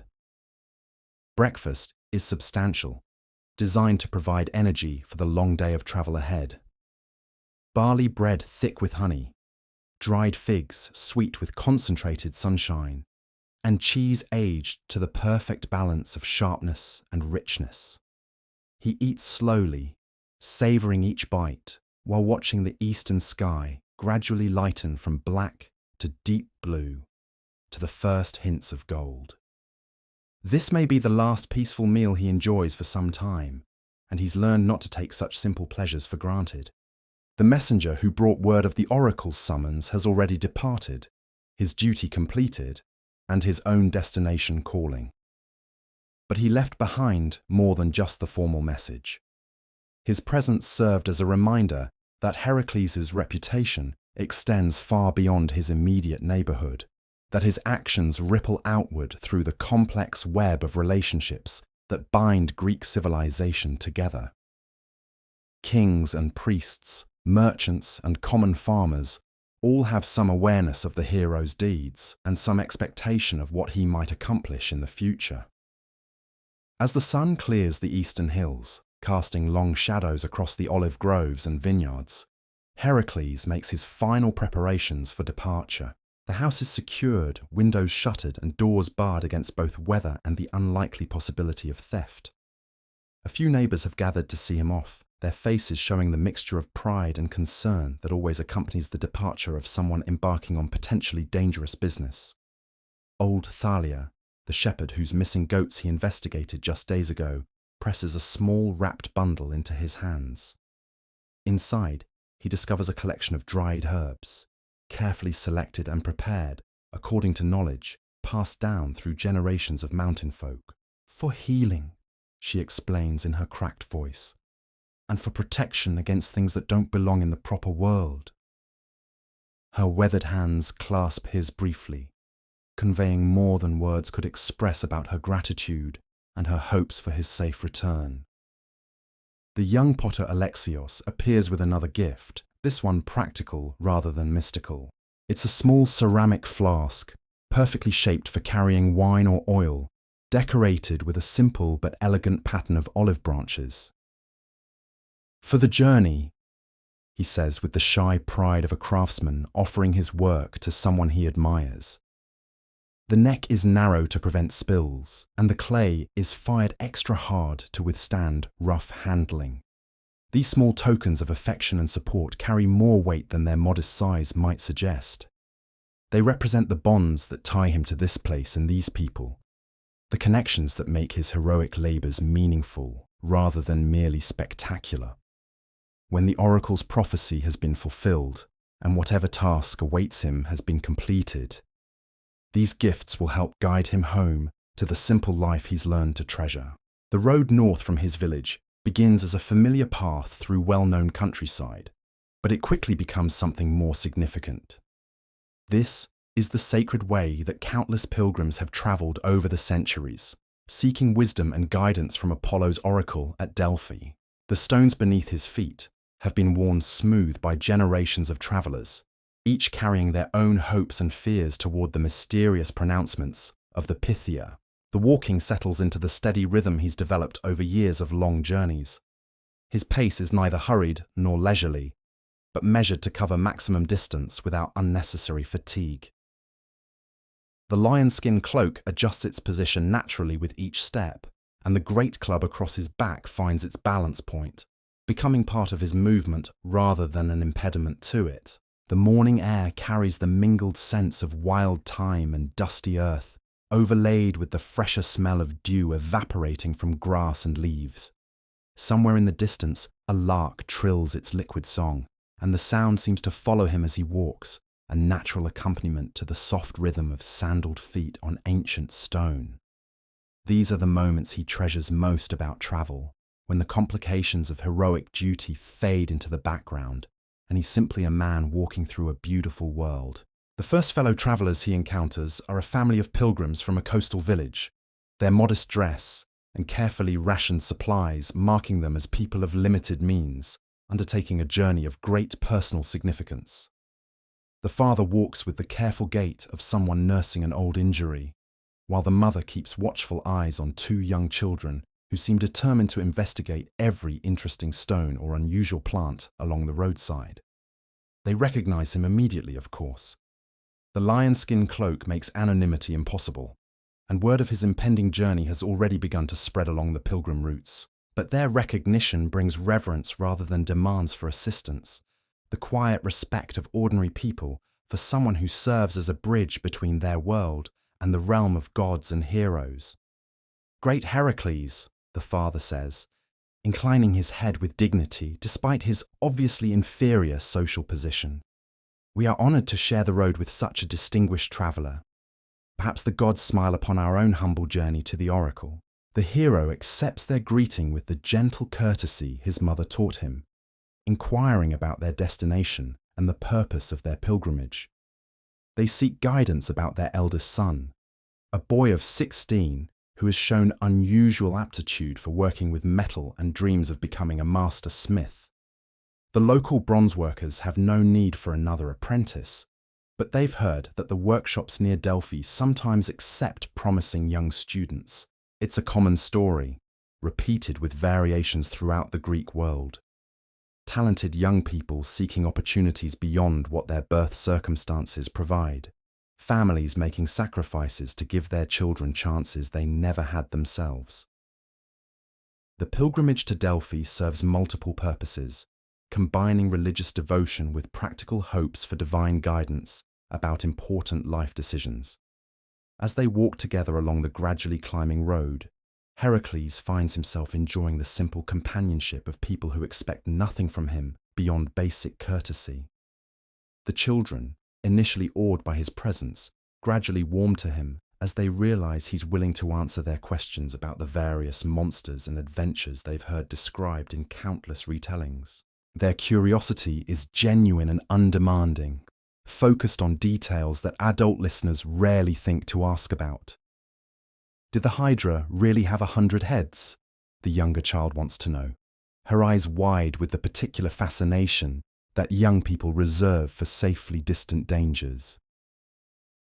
The number varied depending on how you counted, Hercules replies with gentle humour. Some heads were larger, some smaller, Some spoke with human voices, others hissed like serpents. But yes, there were many more than seemed reasonable for any single creature to manage. How did you remember which ones you'd already cut off? Her brother asks, displaying the practical turn of mind that might indeed serve him well in a metalworking trade. That, Hercules admits, was exactly the problem. Cutting them off didn't help, because 2 new heads would grow back for each one removed. The solution required thinking about the problem differently, approaching it as a matter of healing rather than destruction. The conversation continues as they climb higher into the foothills, the road winding between stands of pine and oak that provide welcome shade from the strengthening sun. The children's questions help him see his own experiences from new perspectives, reminding him that even the most familiar stories can yield fresh insights when viewed through different eyes. By midday, the sun has grown warm enough to make travel uncomfortable, and the little group seeks shelter in the shade of a roadside shrine dedicated to Hermes, protector of travelers. The shrine is simple but well maintained, its stone altar worn smooth by countless offerings from pilgrims seeking safe passage through the mountain roads ahead. Someone has left fresh flowers there recently, and the scent of roses mingles with the sharper smell of pine resin and mountain air. The family shares their modest meal with touching generosity, offering bread and olives and watered wine as if feeding a guest in their own home, rather than encountering a stranger on the road. Hercules contributes some of his own supplies to the common feast, and together they create a meal that, while simple, carries the warmth of genuine hospitality and shared purpose. As they rest in the shrine's shade, the father speaks more openly about his hopes and fears for his son's future. The boy has real talent, he explains, but talent without opportunity can become a source of frustration and bitterness. The family has saved for years to make this pilgrimage possible, sacrificing small comforts and postponing other plans to give their child a chance at a better life. The oracle will know, the mother adds with quiet faith. Apollo sees all paths, all possibilities. If our son is meant to become a great craftsman, the god will show us the way. If not, we'll know that too, and we can make peace with whatever future awaits us. There's something deeply moving about this simple trust in divine wisdom, this willingness to accept whatever guidance the oracle provides, even if it doesn't align with personal hopes and dreams. It reminds Hercules of his own complicated relationship with prophecy and divine commands, the way his life has been shaped by tasks and challenges that seemed impossibly difficult when first encountered, but proved to be exactly what was needed for his growth and development. The afternoon portion of their journey takes them higher into the mountains, where the air grows cooler and the landscape more dramatic. Pine forests give way to rocky slopes dotted with hardy shrubs that seem to thrive in the thin soil and harsh weather conditions.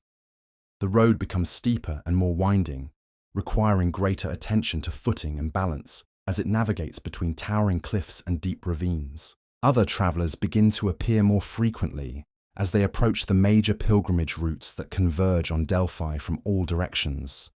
Merchants with pack trains loaded with goods for the temple markets, priests traveling to participate in the sacred festivals, wealthy citizens in decorated litters carried by teams of slaves, and humble pilgrims like his companions, all drawn by the promise of divine wisdom and guidance. The diversity of these fellow travelers serves as a reminder of Delphi's unique position in the Greek world. The oracle's pronouncements influence decisions made in royal palaces and humble farmhouses alike, shaping the course of wars and marriages, commercial ventures and religious ceremonies. Kings consult the Pythia before launching military campaigns, while common farmers seek guidance about when to plant their crops or whether to risk a journey to distant markets. As the sun begins its descent toward the western peaks, painting the sky in shades of gold and crimson, the little group reaches a way station where pilgrims traditionally spend the night before making the final approach to Delphi. The inn is larger and more prosperous than most roadside establishments, its success built on the steady stream of travelers who require food and shelter on their way to consult the oracle. The common room buzzes with conversation in a dozen different dialects, as pilgrims from across the Greek world share their stories and speculate about what wisdom they might receive from Apollo's sacred priestess. Merchants display samples of their finest goods, hoping to attract buyers among the wealthy pilgrims who can afford luxury items. Musicians perform traditional songs, their melodies weaving through the general din of voices and creating an atmosphere of festive anticipation. Hercules finds himself the center of attention, as always happens when his identity becomes known. Fellow travelers approach with requests for blessings, for advice, for simple confirmation that their own quests and questions are worthy of divine attention. He handles each interaction with patient courtesy, understanding that his presence serves as a kind of reassurance for people facing their own uncertainties about the future. But the attention also brings its own burden of responsibility. Every word he speaks will be remembered and repeated, perhaps distorted in the retelling until his casual comments become prophetic pronouncements. Every gesture will be analyzed for hidden meaning, every expression interpreted as either approval or disapproval of the speaker's plans and hopes.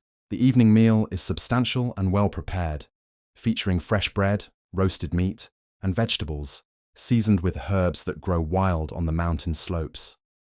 The inn's wine is of good quality, though Hercules dilutes his portion more heavily than usual, preferring to keep his wits sharp for whatever challenges tomorrow might bring. The conversation at his table ranges over topics both serious and light-hearted, from philosophical discussions about the nature of fate to humorous stories about the misadventures that can befall travelers on unfamiliar roads. As the evening progresses and the common room gradually empties of all but the most dedicated revelers, Hercules excuses himself and retires to the simple but clean room the innkeeper has provided.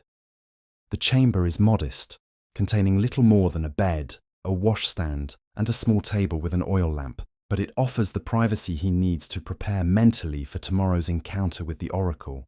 The window opens onto a view of the mountain peaks that surround Delphi, their dark silhouettes outlined against a sky brilliant with stars.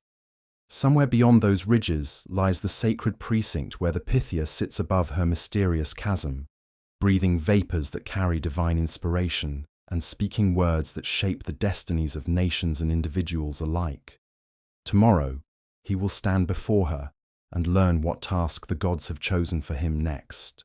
The night sounds of the mountains are different from those of his coastal home, filled with the calls of nocturnal birds and the rustle of wind through pine branches.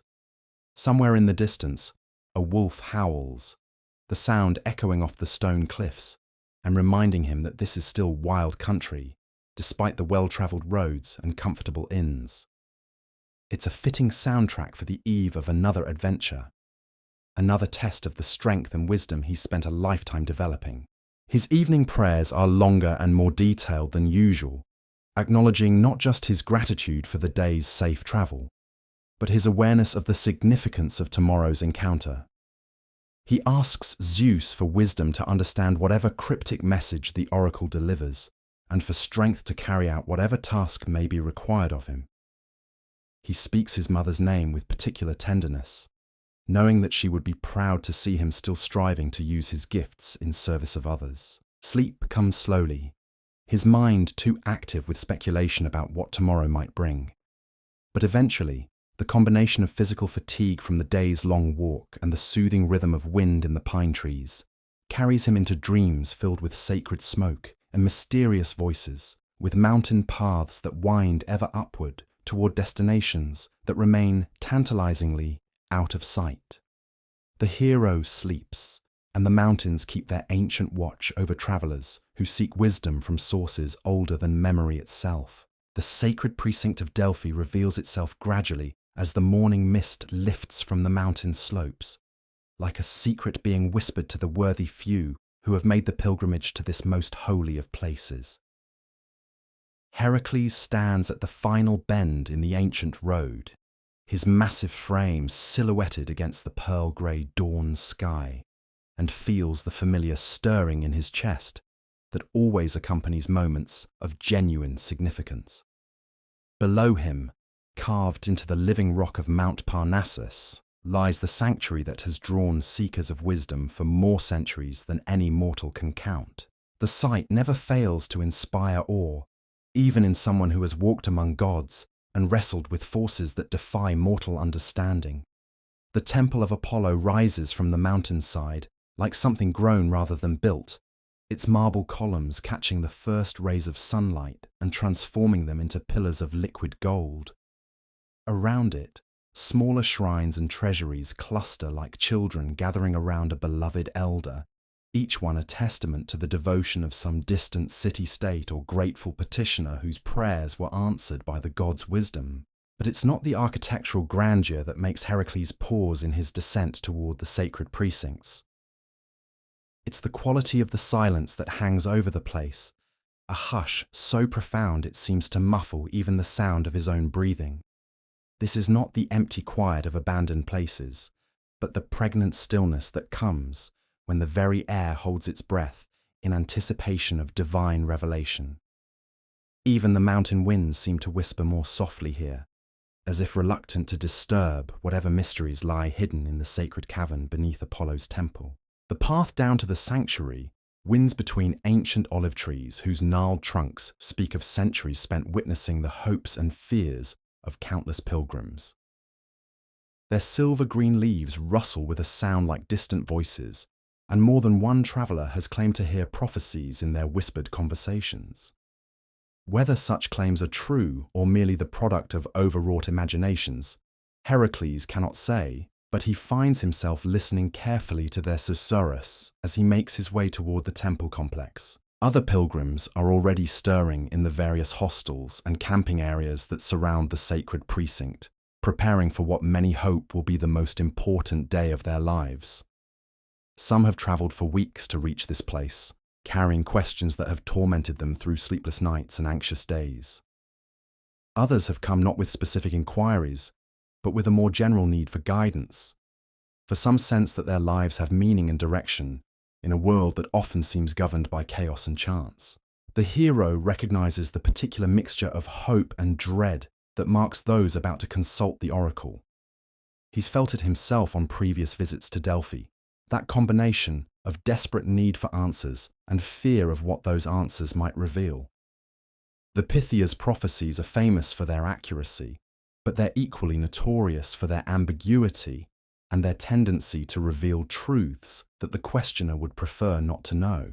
As he approaches the outer boundaries of the sacred precinct, Heracles encounters the first of the temple officials, a priest whose white robes and grave demeanour mark him as someone of significant rank within Apollo's hierarchy.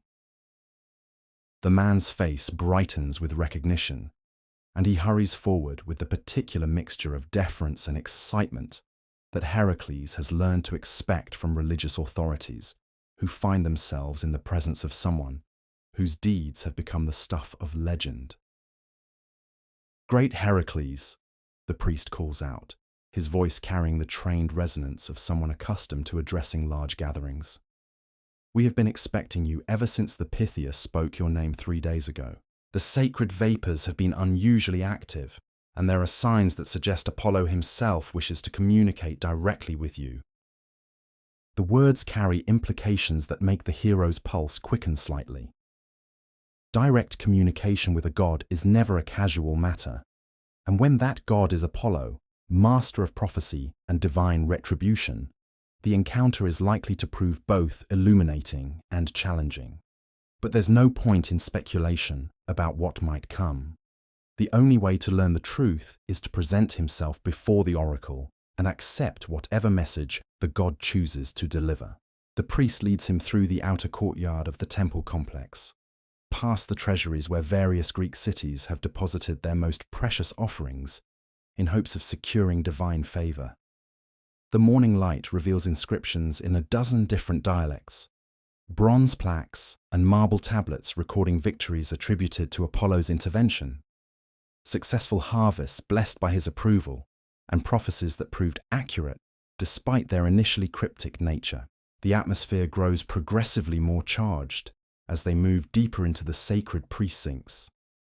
Other priests and temple attendants pause in their duties to watch the famous hero pass, their faces showing the same mixture of curiosity and reverence that he's encountered throughout his journey. But there's something more here, an undercurrent of expectation that suggests his arrival has been anticipated not just by the human servants of the temple, but by divine powers as well. The inner sanctuary of Apollo's temple opens before them like a cavern carved from pure light, its marble surfaces so perfectly polished that they seem to glow with their own inner radiance. The famous maxims of the oracle are inscribed above the entrance in letters of gold, their simple wisdom distilled from centuries of divine communication. Know thyself, and nothing in excess. Words that have guided the greatest minds of Greece and continue to challenge anyone who truly contemplates their meaning. But it's the scent that stops Hercules in his tracks. A complex mixture of frankincense and something else. Something that speaks of depths and mysteries and powers that predate human civilization. It's the smell of the sacred vapors that rise from the chasm beneath the temple, the divine breath that inspires the Pythia's prophecies and transforms a mortal woman into the voice of Apollo himself. The priest gestures toward a side chamber where visitors traditionally wait before being summoned to the oracle's presence. The room is simple but elegant, furnished with stone benches carved from the same marble as the temple walls, and decorated with frescoes depicting Apollo's various aspects as god of music, prophecy, healing, and divine justice. The artwork is beautiful, but Heracles finds his attention drawn to the window that looks out over the sacred valley below. From this vantage point, he can see the entire sweep of the landscape that surrounds Delphi, from the olive groves that carpet the lower slopes to the stark peaks that rise beyond the temple complex. It's a view that encompasses both the civilized world of Greek cities and farmlands and the wild spaces where gods and monsters still hold sway. Standing here, it's easy to understand why the ancients chose this place as the center of their world, the navel of the earth where divine wisdom flows most freely into mortal understanding. The waiting stretches longer than he expected, though whether this is due to the complexity of preparing for his consultation or simply the mysterious rhythms that govern oracular pronouncements, he cannot say. Other pilgrims come and go, some emerging from their encounters with expressions of profound satisfaction. Others looking confused or troubled by whatever cryptic message they've received. A few appear genuinely frightened, as if the oracle's words have revealed futures they would prefer not to contemplate. Finally, as the sun reaches its zenith and the sacred vapors are said to be at their most potent, a temple attendant arrives to escort him to the oracle's chamber. The young woman's face is serene but distant, as if she's seeing visions that exist beyond the physical world. Her movements have the fluid grace of someone in a light trance, and when she speaks, her voice carries an otherworldly quality that raises the hair on the back of his neck. "The Pythia is ready," she says simply, and turns to lead him deeper into the temple's mysterious heart.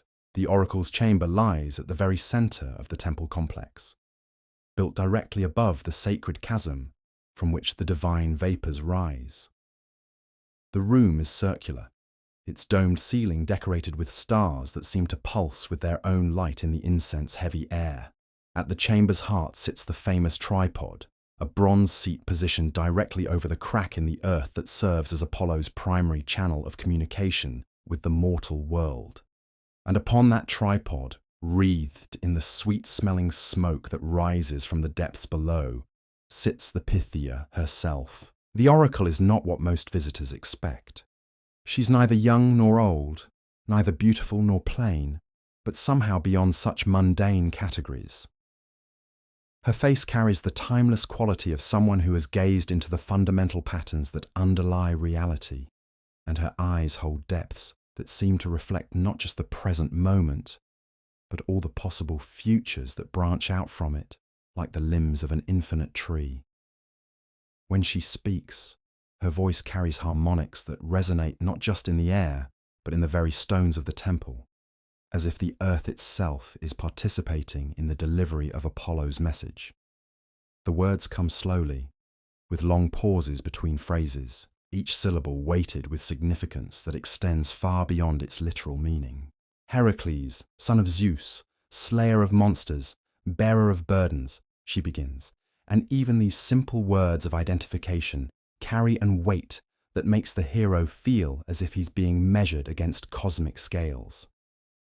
The god who shoots from afar has watched your labors with approval, but greater tasks await, challenges that will test not just your strength, but your wisdom and compassion.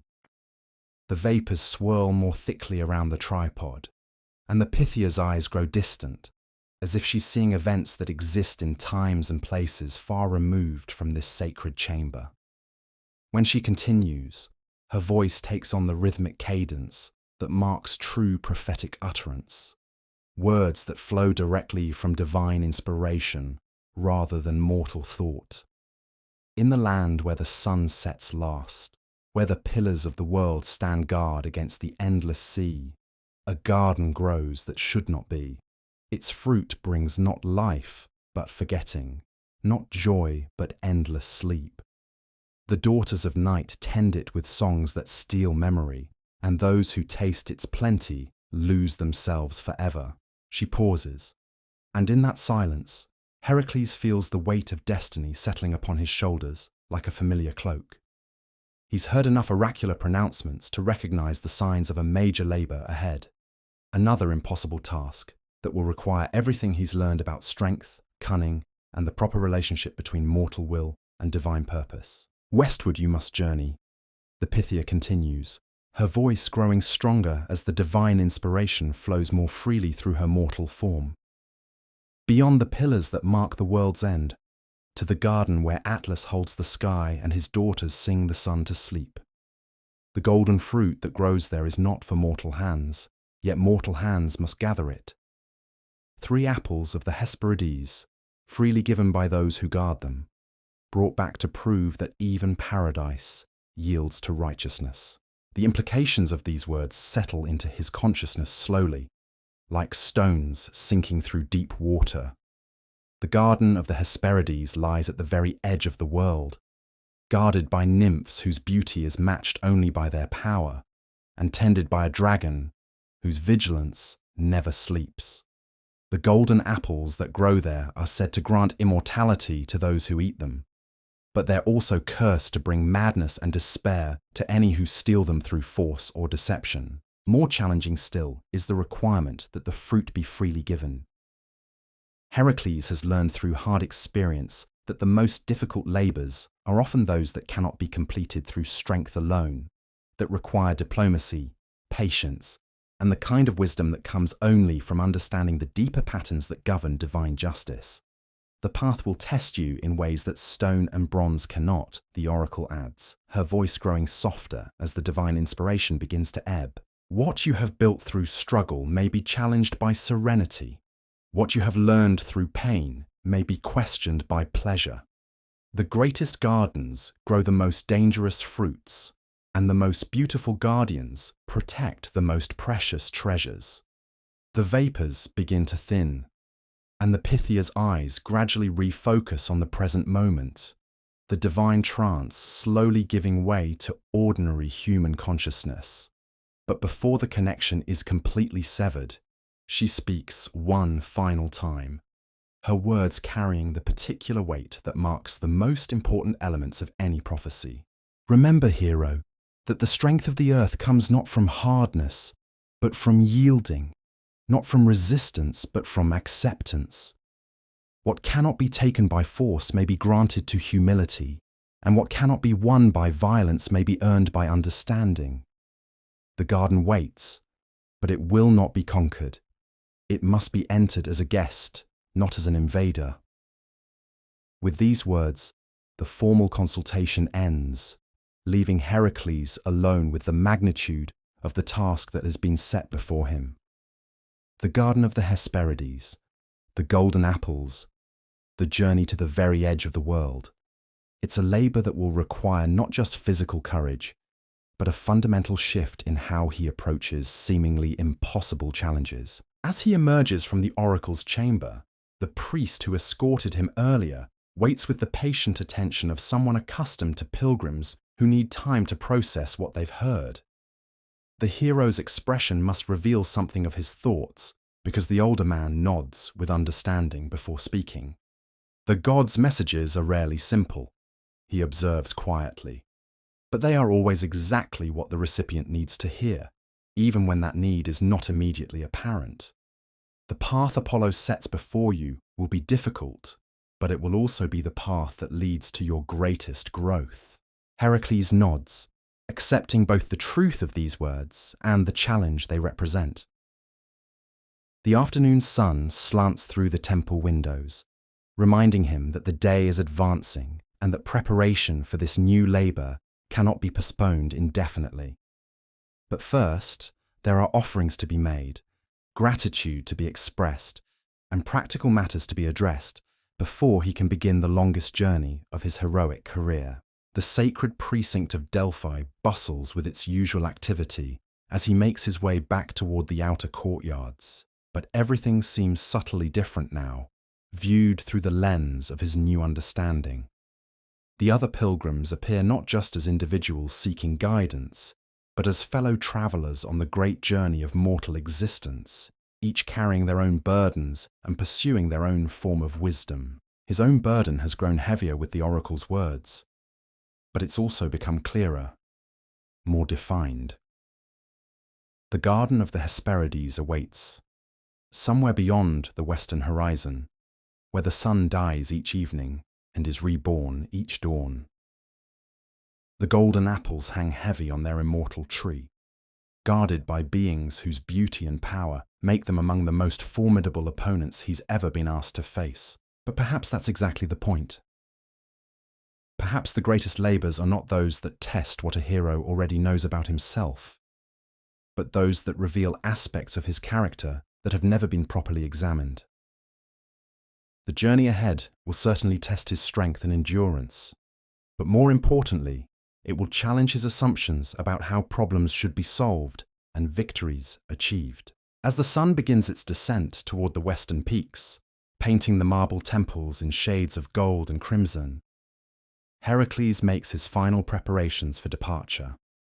Tomorrow will mark the beginning of a journey that will take him farther from home than he's ever traveled, into lands where the very nature of reality becomes questionable and the rules that govern mortal existence may no longer apply.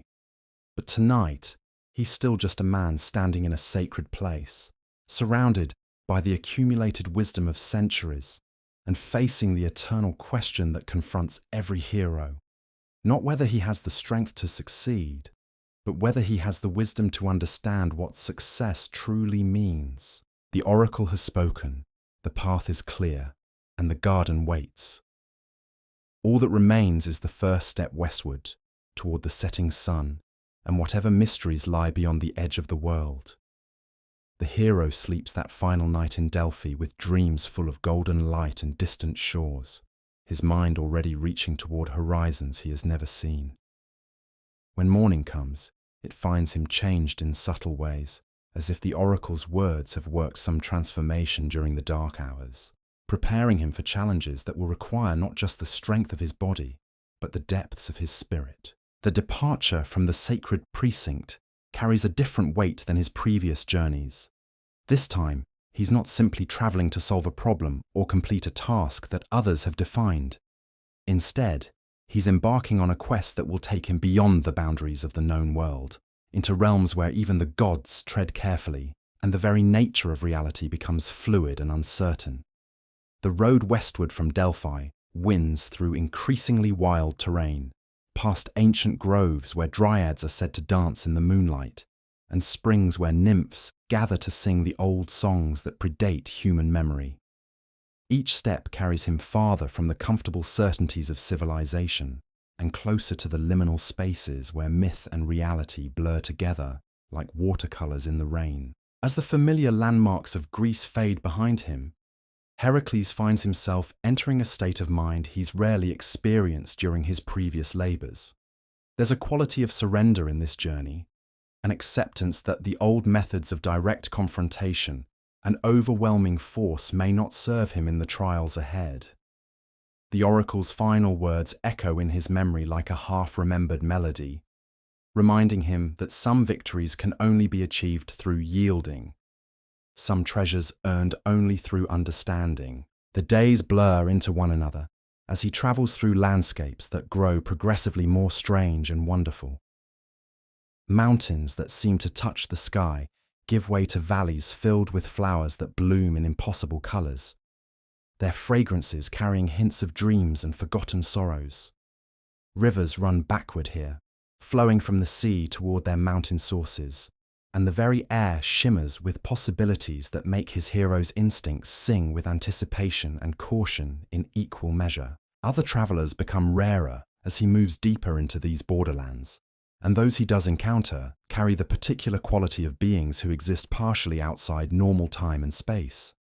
A merchant whose goods include bottled starlight and crystallized music. A shepherd whose flock consists of clouds that bleat like lambs and graze on the winds that blow down from the peaks. A storyteller whose tales come alive as she speaks them, creating temporary worlds that exist only as long as someone listens. Each encounter teaches him something new about the nature of the realm he's entering, about the different rules that govern existence at the edges of the world.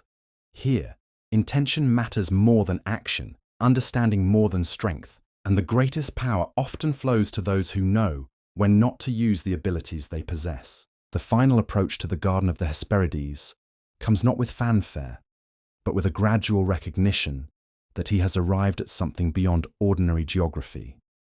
The landscape doesn't change dramatically, but it acquires a quality of completion, as if every element has been arranged according to principles of perfect harmony. The trees stand exactly where they should stand. The streams flow in patterns that please the eye and soothe the spirit, and even the stones seem to have been placed with careful attention to their relationship with everything around them. And there, at the heart of this impossible perfection, grows the tree whose golden fruit has drawn him across half the world.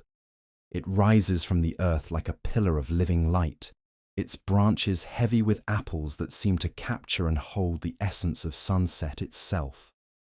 Around it, the daughters of Atlas move in patterns that suggest both dance and ritual, their voices raised in harmonies that make the very air vibrate with beauty and power. The dragon that guards the tree coils around its base like a living garland, its scales shifting through every colour that has ever been dreamed. Its eyes hold depths of ancient wisdom, and when it looks at him, Hercules feels as if he's being evaluated according to criteria that have nothing to do with his reputation or his strength. This is the moment the oracle prepared him for, the test that will determine not just whether he can complete this labour, but whether he has truly learned what it means to be a hero. The golden apples hang within reach, but reaching for them in the wrong way, with the wrong understanding, would transform victory into catastrophe.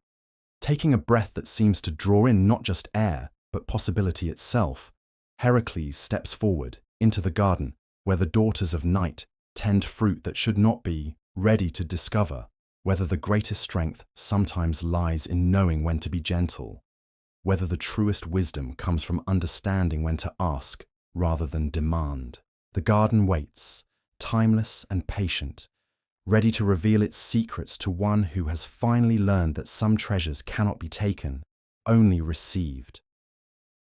And in that receiving, perhaps, lies the completion not just of another labour, but of a hero's long journey toward understanding what true strength really means.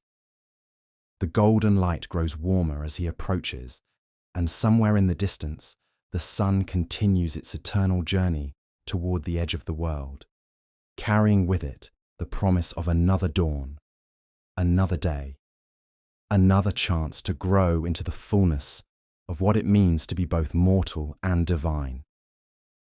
The hero has come home at last, not to a place, but to an understanding, and the real adventure is only now beginning.